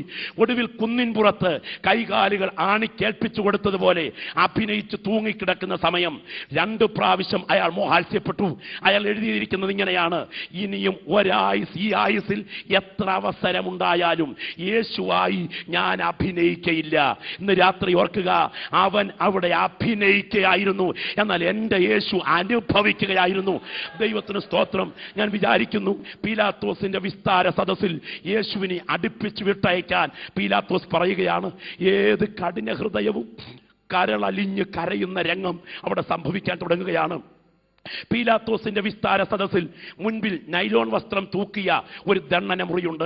ചരിത്രം പറയുന്നത് ഇങ്ങനെയാണ്: പീലാത്തോസിന്റെ കത്ത് എന്നൊരു പുസ്തകം പ്രസിദ്ധീകരിച്ചിട്ടുണ്ട്. അതിൽ പുരാലിഖിതങ്ങളോട് ചേർത്ത് ആ ഭാഗം പഠിക്കാൻ കഴിയും. അകത്തേക്ക് യേശുവിനെ കൊണ്ടുപോയി. എന്നിട്ട് യേശുവിന്റെ കാലുകൾ ആ മുറിയിലെ പിത്തള വളയത്തിൽ ബന്ധിച്ചു. അവന്റെ കൈകൾ മുൻപോട്ട് താഴ്ത്തി മുൻപിലത്തെ പിത്തള വളയത്തിൽ ബന്ധിച്ചു. നോക്കൂ, പുറകിൽ കാലുകളും മുൻപിൽ കൈകളും ബന്ധിച്ചു കഴിഞ്ഞാൽ ഒരു വ്യക്തി കുനിഞ്ഞ റാ പോലെ നിൽക്കുന്നത്. ഇനിയും അടിച്ചു കഴിഞ്ഞാൽ വീഴാതിരിക്കാൻ ഉദരത്തോട് ചേർത്ത് ഒരു തടിത്തുണ്ട് ബന്ധിച്ചു നിർത്തി. ഇങ്ങനെ ഇരിക്കെ പീലാത്തോസിന്റെ വിസ്താര സദസ്സിൽ യേശു അടിയേൽക്കാൻ തുടങ്ങുകയാണ്. പുറകിൽ കാലുകൾ ബന്ധിച്ചിരിക്കുന്നു, മുൻപിൽ കൈകൾ ബന്ധിച്ചിരിക്കുന്നു, നടുവിൽ തടിത്തുണ്ട് ഉദരത്തോട് ചേർത്ത് ബന്ധിച്ചിരിക്കുന്നു. ഇനിയും അടിക്കാൻ തുടങ്ങുകയാണ്. പരിചയ സമ്പന്നരായ 2 പടയാളികൾ അകത്തേക്ക് വന്നു. അവർ മുഖത്തോട് മുഖം ചേർന്നു നിന്നു. ഒരു വശത്ത് ഭിത്തിയിൽ തൂക്കിയിട്ടിരിക്കുന്ന ചാട്ടവാർ അവർ കയ്യിൽ കോരിയെടുത്തിട്ടു. ചാട്ടവാറിന്റെ അഗ്രത്ത് ഈയക്കട്ടികളും ഇരുമ്പ് കഷണങ്ങളും ചേർത്ത് കെട്ടിയതാണ്. തൊട്ടിപ്പുറത്ത് കൽപ്പാത്രമുണ്ട്. ചരിത്രം പറയുന്നു ആ കൽപ്പാത്രത്തിൽ വെള്ളം ഒഴിച്ചിട്ടിരിക്കുന്നു. മറുവശത്തെ വ്യക്തി നിൽക്കുന്ന ഇടത്തും കൽപ്പിക്കുന്ന ഇടത്തും വെള്ളം ഒഴിച്ചിട്ടിരിക്കുന്നു. നടുവിൽ ദൈവപുത്രൻ വളഞ്ഞു നിൽക്കുകയാണ്. ഒരടി അടിച്ചാൽ തൊലി ഉരിയുന്ന, അടുത്ത അടിയിൽ പച്ചമാംസം കിറുകിറ പറയുന്ന അടിയാണ് അടിക്കാൻ തുടങ്ങുന്നത്. ചാട്ടവാർ കൈത്തണ്ടിൽ കോരിയെടുത്ത് പുറത്തേക്ക് വലിച്ചെറിയുമ്പോൾ, ഒരടി അടിച്ച് മാംസം പിഴുതു മറിച്ചു പോരുമ്പോൾ വലിച്ചെടുത്ത ചാട്ടവാർ പാത്രത്തിൽ കഴുകുന്ന സമയം മറുവശത്ത് നിൽക്കുന്നയാൾ അടിച്ചു വലിച്ചു കഴിഞ്ഞു. തലങ്ങും വിലങ്ങും തലങ്ങും വിലങ്ങും അടിയേറ്റ് പുറം ഉഴവ് ചാലുകൾ പോലെ കീറുമ്പോൾ ആ തകർക്കപ്പെടുന്ന വ്യക്തി ആരെന്നറിയാമോ? ഇന്ന് രാത്രി ഇവിടെ ഇരുന്ന് ദൈവത്തെ ആരാധിക്കുന്ന ദൈവമക്കൾക്കറിയാം. സ്വർഗത്തെക്കാൾ ഉന്നതനും ദൂതന്മാരുടെ ആരാധ്യ വസ്തുവും നിത്യത മുഴുവൻ നിർണയിച്ച ദൈവത്തിന്റെ ഓമനപുത്രൻ അടിയേറ്റ് തകരുകയാണ്. എത്രയും വേഗം ആകാശമേഘങ്ങളിൽ നമ്മെ ചേർക്കാൻ മടങ്ങി വരുവാൻ തുടങ്ങുന്ന ദൈവത്തിന്റെ ഓമനകുമാരൻ അടിയേറ്റ് തകരുകയാണ്. അടിച്ച് തകർത്ത് ചോരയിൽ കുളിച്ച് തൊലി ഉരിച്ച് മാംസം ചിതറുന്ന ഇടത്തു നിന്ന് ചോരയിൽ കുളിച്ച് കിടക്കുന്ന ഈ ശരീരത്തോട് ബന്ധപ്പെട്ട നൈലോൺ തുണി ചോരയിൽ കുളിച്ചു നിൽക്കുന്നത് കണ്ടുകൊണ്ട് പീലാത്തോസ് വെള്ളമെടുത്ത് കൈ കഴുകിയിട്ട് പറഞ്ഞു, ഈ നീതിമാന്റെ രക്തത്തിൽ എനിക്ക് പങ്കില്ല. ഞാൻ തിരിച്ചൊരു മറുപടി പറയട്ടെ അവിടെ. പീലാത്തോസേ, നിനക്ക് പങ്കുണ്ട്. ചരിത്രം പറയുന്നത് ഇങ്ങനെയാണ്. പീലാത്തോസ് ഒരിക്കൽ റോമൻ സെനറ്റിന്റെ നിർദ്ദേശപ്രകാരം യേശുവിന്റെ പ്രസംഗം കേൾക്കുവാനായി ഗലീലിയ മലനാട്ടിലേക്ക് പോയി. പ്രസംഗം നേരിട്ട് കേട്ടു. പീലാത്തോസ് പ്രസംഗം കേട്ടുവിട്ട് റോമൻ സെനറ്റിന് ഇങ്ങനെ എഴുതിയതായിട്ട് പുരാലിഖിതത്തിലുണ്ട്. അദ്ദേഹത്തിന്റെ പ്രസംഗം ഞാൻ കേട്ടു. അദ്ദേഹം വിപ്ലവകാരിയല്ല. പ്രസംഗം തുടങ്ങിയപ്പോൾ ധാർമ്മികതയിൽ അടിസ്ഥാനമിട്ടതായിരുന്നു. എന്റെ ധാർമ്മിക ബോധത്തെ പോലും വിറപ്പിച്ചു. അയാളുടെ കണ്ണുകൾ എന്നിൽ പതിഞ്ഞു. എന്നെ വല്ലാതെ വിയർക്കുന്നുണ്ടായിരുന്നു. ഞാൻ കുതിരപ്പുറത്ത് കയറി ഓടിച്ചു പോയി. മനസ്സിലാക്കിയിടത്തോളം അയാൾ വിപ്ലവകാരിയല്ല, അയാൾ സ്നേഹത്തിന്റെ പ്രസംഗകനാണ്. ആൾക്കൂട്ടത്തിന് നടുവിലൂടെ സ്വന്തം ഭാര്യ ക്ലൗദിയ കൊടുത്തുവിട്ട കത്തുമായി ഒരു പരിചാരകൻ അപ്പോൾ ഓടിക്കയറി വരികയാണ്. അവൾ എഴുതി കൊടുത്ത വാക്കുകൾ ഇങ്ങനെയാണ് ചരിത്രം പറയുന്നത്. അങ്ങ് എഴുന്നേറ്റ് പോയതോടെ ഞാൻ വല്ലാത്ത കഷ്ടം സഹിച്ചു. ഞാൻ സ്വപ്നം കണ്ടു. എഴുതുന്നത് സത്യമാണ്, അങ്ങ് വിശ്വസിക്കണം. എന്റെ കട്ടിലാരോ എടുത്തുകൊണ്ട് വിജന സ്ഥലത്തേക്ക് പോകുന്നത് പോലെ എനിക്ക് തോന്നി. ഞാൻ മുകളിലേക്ക് നോക്കിയപ്പോൾ മേഘങ്ങൾ തമ്മിൽ ഒരു കസേര പോലെ രൂപപ്പെടുന്നു. ആ സിംഹാസനത്തിൽ ഒരു പുരുഷൻ ഇരിക്കുന്നു. ദൂതന്മാർ അവന് ചുറ്റും പാട്ടുപാടുന്നു. അയാൾ താഴേക്ക് ഇറങ്ങി വരുമ്പോൾ റോമൻ മന്ദിരം ഇടിയുന്നു. ജനങ്ങൾ തലയിൽ കൈവച്ചുകൊണ്ട് ഓടുന്നു. ഞാൻ ശ്രദ്ധിച്ചു നോക്കി. ആ സിംഹാസനത്തിൽ ഇരിക്കുന്നത് ആരാണെന്ന്? അത് മറ്റാരുമല്ല, അങ്ങ് വിസ്തരിക്കാൻ തുടങ്ങുന്ന നസറേയനായ യേശുവാണ്. ആ സിംഹാസനത്തിൽ ഇരിക്കുന്ന എനിക്ക് മനസ്സിലായി. അയാൾ ഒരു നീതിമാനാണ്. അയാളുടെ കാര്യത്തിൽ ഇടപെട്ടുകൂടാ. പീലാത്തോസേ, നിന്റെ ഭാര്യ നിന്നെ ബോധ്യപ്പെടുത്തിയ സത്യം, നീ നേരിട്ട് പോയി കേട്ട പ്രസംഗത്തിന്റെ റോമൻ സെനറ്റിന് നൽകിയ നിർദ്ദേശം, ഇതിന്റെ രണ്ടിന്റെ വെളിച്ചത്തിൽ സത്യത്തിൽ നീ കൈ കഴുകി ഒഴുകുന്നത് ന്യായമാണോ? പീലാത്തോസ് പറയും, ഇവിടെ കൈ കഴുകി ഒഴിഞ്ഞില്ലെങ്കിൽ എന്റെ കസേര നാളെ തെറിക്കും. നിലനിൽപ്പിന് വേണ്ടി സത്യം അറിഞ്ഞിട്ടും സത്യത്തിന്റെ മുഖത്ത് മറപിടിച്ചുകൊണ്ട് ഈ യോഗത്തിലിരിക്കുന്ന സഹോദര സഹോദരി, രജിസ്റ്ററിലെ പേരല്ല വലിയത്. സത്യം അറിഞ്ഞിട്ടും നിലനിൽപ്പിന് വേണ്ടി സത്യത്തെ നീ മൂടിയാൽ ഈ സത്യം നിന്നോട് കണക്ക് ചോദിക്കും. കൈ കഴുകി ഒഴിഞ്ഞാലും കണക്ക് പറയിക്കുന്ന രക്തമാണ് പീലാത്തോസിന്റെ മുൻപിൽ നിൽക്കുന്ന യേശുവിന്റെ രക്തം. പ്രിയപ്പെട്ടവരെ, ചരിത്രം ഇങ്ങനെ അവസാനിക്കുന്നു. പീലാത്തോസ് പിറ്റേ ആഴ്ചത്തെ വിപ്ലവത്തിൽ യെരൂശലേമിൽ നിന്ന് സ്ഥാനഭ്രഷ്ടനായി. വീട്ടിൽ ചെന്നപ്പോൾ ഭാര്യ ക്ലൗദിയ ഇട്ടിട്ട് പോയി. രാത്രി ഒരു സ്വപ്നം കാണുന്നു. ചോര നിറഞ്ഞ ഒരു കൈ തന്റെ മുഖത്തിന് നേരെ അടുത്തു വരുന്നു. എഴുന്നേറ്റിട്ട് സമനില തെറ്റി സമചിത്രത തകർന്ന് വിളിച്ചു പറഞ്ഞു, കയ്യിൽ ചോര. അയാൾ ഭ്രാന്തനായി മാറി. ശീലോഹാം കുളത്തിന്റെ കരയിൽ കൈ കഴുകിയിരിക്കുന്ന പിച്ചിപ്പറിച്ച ശരീരഭാഗങ്ങളോടെ, അതേ കൈകാലുകൾ വികൃതമാക്കിക്കൊണ്ട് വസ്ത്രം വലിച്ചു കീറിയ ഒരു ഭ്രാന്തനെ നാട്ടുകാർ കണ്ടു. ദിവസങ്ങൾക്ക് ശേഷം ശീലോഹാം കുളത്തിൽ ഒരു ഡെഡ് ബോഡി ചത്തുപൊങ്ങി. മറ്റാരുടേതുമായിരുന്നില്ല, കൈ കഴുകി ഒഴിഞ്ഞ പീലാത്തോസിന്റേത്. ഒരു കാര്യം ഓർത്തുകൊള്ളുക, ഈ സത്യം അറിഞ്ഞിട്ടും നിലനിൽപ്പിന് വേണ്ടി നീ സത്യത്തെ മൂടിയാൽ ഈ സത്യം നിന്നോട് ഒരു ദിവസം കണക്ക് ചോദിക്കാതിരിക്കില്ല. ഒടുവിൽ യേശു കാൽവറിയുടെ കുലനിലത്തേക്ക് നടക്കുകയാണ്. എന്റെ വാത്സല്യ ശ്രോതാക്കളെ, ഭാരമേറിയൊരു കുരിശ് സ്വന്തം തോളിൽ ഏൽപ്പിച്ചുകൊണ്ട് അടിച്ച് തകർത്ത പുറം മരത്തോട് ചേർന്നുരയുമ്പോൾ വീണും എഴുന്നേറ്റും കഷ്ടതയുടെ പീഡാവീതിയിലൂടെ ഗോൽഗോത്തയിലേക്ക് ഗബത്തയിൽ നിന്ന് യേശു യാത്രയാകുന്ന രംഗം ശ്രദ്ധിക്കുക. ഒടുവിൽ കാൽവറിയുടെ മുകൾ പരപ്പിൽ അവരെത്തിക്കഴിഞ്ഞു. നിങ്ങൾ നോക്കൂ, രണ്ട് കള്ളന്മാരുടെ ഉയർന്നു നിൽക്കുന്ന ക്രൂശിന് നടുവിൽ പാറയിൽ വെട്ടിയ കുഴിയിലേക്ക് ഇട്ടുകൊണ്ട് അടുത്ത കുരിശ് ഉയർത്താൻ തുടങ്ങുകയാണ്. റോമൻ പടയാളികൾ എന്റെ കർത്താവിന്റെ തകർന്ന ശരീരത്തെ പച്ചമരത്തിലേക്ക് വലിച്ചു കിടത്തി. അതിനുശേഷം അവന്റെ കൈകാലുകൾ ആണിക്ക് വലിച്ചു വെച്ച് സന്ധിബന്ധങ്ങളിൽ ആണി അടിച്ചിറക്കുകയാണ്. കൊടും ചൂടിനാൽ ശരീരം ചുട്ടരിഞ്ഞ് ദാഹത്താൽ സർവാംഗവും തളർന്ന് അർത്ഥപ്രാണനായി അർത്ഥനഗ്നനായി കാൽവറിയിലെത്തിയ ദൈവപുത്രന്റെ ശരീരത്തിൽ മാംസബന്ധങ്ങളെ തകർത്ത് കാര്യം പാണി ഇറങ്ങിച്ചെല്ലുമ്പോൾ ഈ രാത്രി ഇവിടെ ഇരിക്കുന്ന നിങ്ങൾ കാണുക, കാൽവറിയിലെ യാഗം നടക്കാൻ തുടങ്ങുകയാണ്. പ്രിയപ്പെട്ടവർ, അടിച്ചു ചേർത്ത ശരീരഭാഗത്തോടുകൂടെ ആ തടിത്തുണ്ട് കയറുകൊണ്ട് കെട്ടി വലിച്ചുയർത്തി മുകളിലേക്ക് പൊക്കി ആ കുഴിയിലേക്ക് ചുവടുറപ്പിച്ചപ്പോൾ കൈകാലുകൾ ആകെ ഉലഞ്ഞു പോകുന്നു. അതികഠിന വേദനയിൽ അവൻ പിടയുകയാണ്.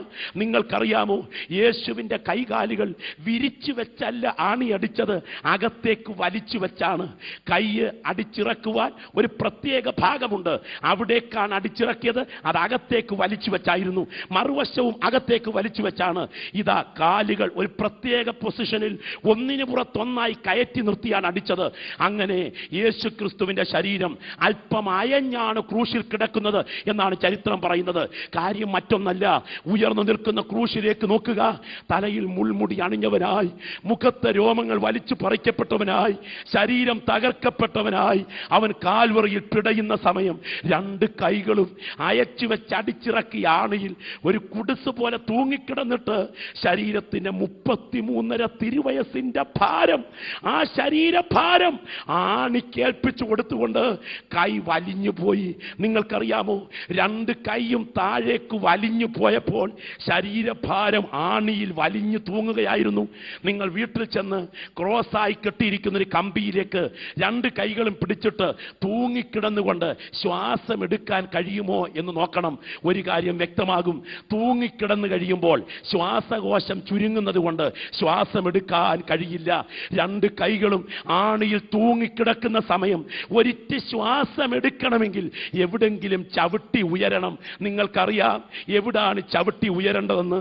താഴെ അടിച്ചിറക്കിയ കാലിലെ ആണിയിൽ ശരീരത്തിന്റെ മുഴുഭാരവും തോൽപ്പിച്ചു കൊടുത്തുകൊണ്ട് വേദനയോടെ പിടഞ്ഞ് പിടഞ്ഞ് പിടഞ്ഞ് പിടഞ്ഞ് അല്പമൊന്ന് ഉയർന്നിട്ട് പ്രാണവായു വലിച്ചെടുത്തതിന് ശേഷം വീണ്ടും കാൽവറിയിൽ അവൻ വീണു പോകുകയാണ്. ഇന്ന് രാത്രി ഇവിടെ ഇരുന്ന് ആരാധിച്ചുകൊണ്ടിരിക്കുന്ന പ്രിയപ്പെട്ടവരുടെ മുൻപിൽ ഞാൻ ക്രൂശിനെ ഉയർത്തുന്നു. രണ്ട് കള്ളന്മാരുടെ നടുവിൽ, ആകാശത്തിനും ഭൂമിക്കും മധ്യേ ഉയർന്നു നിൽക്കുന്ന ദൈവപുത്രന്റെ ചോരയുടെ ശക്തി ഇന്ന് രാത്രി ഈ ഓഡിറ്റോറിയത്തിൽ വ്യാപരിച്ചുകൊണ്ടിരിക്കുമ്പോൾ വീണ്ടും ജനനത്തിലേക്ക് ദൈവാത്മാവി യോഗത്തിൽ ചില വ്യക്തികളെ വിളിക്കാൻ തുടങ്ങുകയാണ്. ദൈവജനം എല്ലാം ശക്തമായി പ്രാർത്ഥിക്കട്ടെ. Glory, hallelujah. ഇന്ന് രാത്രി ഓഡിറ്റോറിയം ദൈവശക്തിയാൽ നിറയുകയാണ്. പരിശുദ്ധാത്മാവ് ഇന്ന് രാത്രി ഇവിടെ വ്യാപരിക്കുന്നു. ഇന്ന് രാത്രി ഇവിടെ വ്യാപരിക്കുന്നു. ദൈവജനം പ്രത്യേകം ശ്രദ്ധിക്കണമേ. ദൈവത്തിന് സ്തോത്രം. വിഷമിഞ്ഞു തരൂ എന്ന് പറഞ്ഞുകൊണ്ട് കലക്കിക്കൊടുത്ത ഹെലേനിയ വിഷം മട്ടോളം ഊറ്റിക്കുടിച്ചിട്ട് വീണ് പിടഞ്ഞു മരിച്ച സോക്രട്ടീസിന്റെ മരണം ഞങ്ങളുടെ പ്രസംഗ വിഷയമല്ല.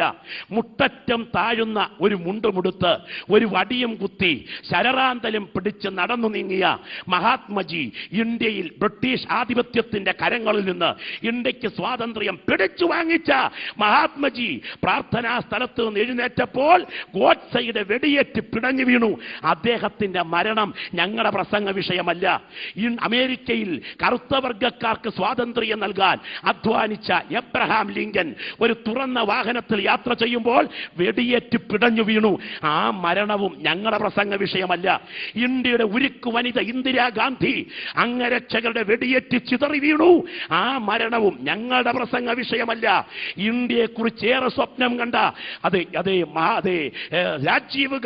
രാജീവ് ഗാന്ധി പെരുമ്പത്തൂരിൽ ചാവേർ ആക്രമണത്തിൽ ചിതറി വീണു. ആ മരണവും ഞങ്ങളുടെ പ്രസംഗ വിഷയമല്ല. എന്നാൽ ഇന്നേക്ക് 2000 കൊല്ലങ്ങൾക്ക് പുറകിൽ രണ്ട് കള്ളന്മാരുടെ മധ്യേ നഗരവാതിലിന്റെ പുറത്ത് ചുടുനിണമൊഴുക്കിക്കൊണ്ട് എന്റെ യേശു മരിച്ചു. അത് ഞങ്ങൾ പ്രസംഗിക്കാൻ കാരണം ഇന്ന് രാത്രി ഈ യോഗത്തിന്റെ പുറകിലത്തെ നിരയിലിരുന്ന് വിശ്വാസ കണ്ണുകളാൽ നീ രാത്രി അവിടേക്ക് നോക്കിയാൽ നിന്നിലെ മരണജീവൻ മാറി നിന്നിൽ നിത്യജീവൻ വ്യാപരിക്കും. ഓ ചിരാദികൾ കടകരാധികനയാരക അന്തരാദികൾ കടകരൗദരാധികനയാരകനക. ഈ രോഗശാന്തിയുടെ ശക്തി ഇന്ന് രാത്രി ക്രൂശിന്റെ പുറകിൽ വ്യാപരിക്കുന്നുണ്ട്. ക്രൂശിന്റെ പുറകിൽ രോഗശാന്തിയുണ്ട്. ഈ രാത്രി ദൈവജനം അറിയണം. മരുഭൂമിയിൽ ഉയർത്തിയ പിച്ചള സർപ്പത്തിൽ നോക്കിയപ്പോൾ രോഗശാന്തിയേ ഉള്ളൂ. കാൽവറിയിൽ ഉയർത്തിയ ക്രൂശിൽ നോക്കിയാൽ രോഗശാന്തിയും പാപശാന്തിയും ഒരുപോലെ വ്യാപരിക്കുകയാണ്. ഇന്ന് രാത്രി വിശ്വസിക്കുന്ന ദൈവമക്കൾക്ക് വേണ്ടി ദൈവാത്മാവി രാത്രി അത് ചെയ്യുന്ന രാത്രിയാണ്. ശാപത്തിന്റെ കെട്ടുകൾ നിന്റെ കുടുംബത്തെ ഭരിക്കുന്നു, ദൈവശക്തി ഇന്ന് രാത്രി അവിടേക്ക് വ്യാപരിച്ചു കഴിയുമ്പോൾ ശാപത്തിന്റെ ബന്ധനങ്ങൾ കാൽവറിയിലെ രക്തത്തിന്റെ ശക്തിയാൽ ഇന്ന് രാത്രി അഴിഞ്ഞു മാറും. നിന്നെ വാലല്ല തലയാക്കാം എന്നാണ് ദൈവം അരുളി ചെയ്തിരിക്കുന്നത്.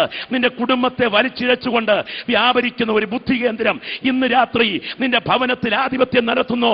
യേശുവിന്റെ രക്തത്തിന്റെ ശക്തി ഇന്ന് രാത്രി വ്യാപരിച്ചു കൊണ്ടിരിക്കുമ്പോൾ ആ പഴയ പാമ്പിന്റെ തല കാൽവറിയിൽ തകരുന്ന രാത്രിയാണ്. വിശ്വസിക്കുന്നവരിൽ വ്യാപരിക്കുന്ന ദൈവകൃപയുടെ അളവറ്റ വലിപ്പം വീശിയടിക്കുന്ന ഒരു കാറ്റ് പോലെ ഈ ഓഡിറ്റോറിയത്തിൽ വ്യാപരിക്കുന്നു. കൃപ പ്രാപിച്ച ദൈവമക്കൾ ശക്തമായി പ്രാർത്ഥിക്കാൻ തയ്യാറായിക്കട്ടെ. ഓ ചിരാദികൾ കടകര ഉദരാധികരയാരകൾ കടകരാധികരയാരക. ആത്മീക പോരാട്ടം ഇവിടെ നടക്കുന്നു. കൃപ പ്രാപിച്ച അഭിഷിക്തന്മാരുടെ അധരങ്ങൾ ആത്മാവിൽ യുദ്ധം ചെയ്തുകൊണ്ടിരിക്കുന്നു. പരിശുദ്ധാത്മാവിൽ രാത്രി യോഗത്തിന്റെ ആധിപത്യം ഏറ്റെടുത്തിരിക്കുന്നു. നരക കവാടങ്ങളുടെ ബന്ധനങ്ങളെ, പാതാള ഗോപുരങ്ങളുടെ ശക്തിയെ, സാത്താന്റെ ഒടുങ്ങാ പകയെ ഇന്ന് രാത്രി ദൈവാത്മാവ് ഈ ഓഡിറ്റോറിയത്തിൽ ശാസിക്കുകയാണ്. ചില കുടുംബങ്ങൾക്കുള്ളിൽ നൂറ്റാണ്ടുകളായി ആധിപത്യം പുലർത്തിയ തറവാടുകളുടെ മേൽ ആധിപത്യം പുലർത്തുന്ന ഇരുട്ടിന്റെ ശക്തികളെ ദൈവാത്മാവ് ക്രൂശിന്റെ ശക്തിയാൽ ഇന്ന് രാത്രി ഇവിടെ അഴിച്ചു മാറ്റുകയാണ്. പ്രാർത്ഥിക്കുന്ന കൃപ പ്രാപിച്ച ദൈവമക്കൾ ശക്തമായി പ്രാർത്ഥിക്കാൻ തയ്യാറായിക്കട്ടെ. ഓ രക്തത്താൽ ജയം, രക്തത്താൽ ജയം, രക്തത്താൽ ജയം. Glory glory glory glory glory. Hallelujah hallelujah. Glory glory glory glory glory glory. രക്തത്താൽ ജയം, രക്തത്താൽ ജയം. തലമുറകളായി ആധിപത്യം പുലർത്തുന്ന ശാപത്തിന്റെ ബന്ധനങ്ങൾ എത്ര ശക്തമാണെങ്കിലും ക്രൂശിലെ രക്തത്തിന്റെ ശക്തി ഇന്ന് രാത്രി വിശ്വസിക്കുന്ന നിന്റെ ശരീരത്തിൽ വ്യാപരിച്ചാൽ അതിന്റെ പുറകിൽ വിടുതൽ വ്യാപരിക്കുകയാണ്. Glory glory glory glory glory. Hallelujah hallelujah. എല്ലാവരും ദൈവസ്ഥലം ഒരു നിമിഷം എഴുന്നേൽക്കുമോ? ഇനിയുമുള്ള ചില മിനിറ്റുകൾ ഏറ്റവും ഗൗരവമേറിയ സമയമാണ്. ആരും ഈ ഓഡിറ്റോറിയം വിട്ടിറങ്ങരുത്. നിങ്ങൾ ഇവിടെ നിൽക്കരുത് എന്നാണ് ഇരുട്ടിന്റെ ശക്തികളുടെ പ്രതീക്ഷ. ഇന്ന് രാത്രി എല്ലാവരും ഒരു നിമിഷം ദിവസം എഴുന്നേറ്റാട്ടെ. ഗ്ലോറി. നിങ്ങളുടെ കണ്ണുകൾക്ക് ഭാവിയിലാകട്ടെ, നിങ്ങളുടെ ഹൃദയങ്ങൾക്ക് ഭാവിയിലേക്ക് ഉയരട്ടെ. രണ്ട് കാര്യങ്ങളിൽ കർത്താവിലേക്ക് ഉയർത്തിപ്പിടിച്ചാട്ടെ. Hallelujah hallelujah. ഓ രക്തത്താൽ ജയം, രക്തത്താൽ ജയം. 30 ലക്ഷം യഹൂദന്മാർ നിരന്നു കിടക്കുന്ന പാളയത്തിന്റെ നടുവിൽ കൊടിമരത്തിൽ ഉയർന്നു കിടക്കുന്ന ഒരു പിറ്റ സർപ്പത്തിലേക്ക് അഗ്നിസർപ്പത്തിന്റെ കടിയേറ്റ് വീഴുന്നവൻ നോക്കുമ്പോൾ ഇത്രയും ദൂരം നിന്ന് കാണാൻ അവന്റെ കണ്ണിന് കാഴ്ചശക്തി ഇല്ലെങ്കിലും വിശ്വാസ കണ്ണുകളാൽ അവന്റെ കണ്ണുകൾ ഉയരുമ്പോൾ അവന്റെ മരണ ജീവൻ മാറിയിട്ട് അവന്റെ രോഗശാന്തിയുടെ ശക്തി ആവുകയാണ്. ഇന്ന് രാത്രി കാലങ്ങളിൽ ശാപം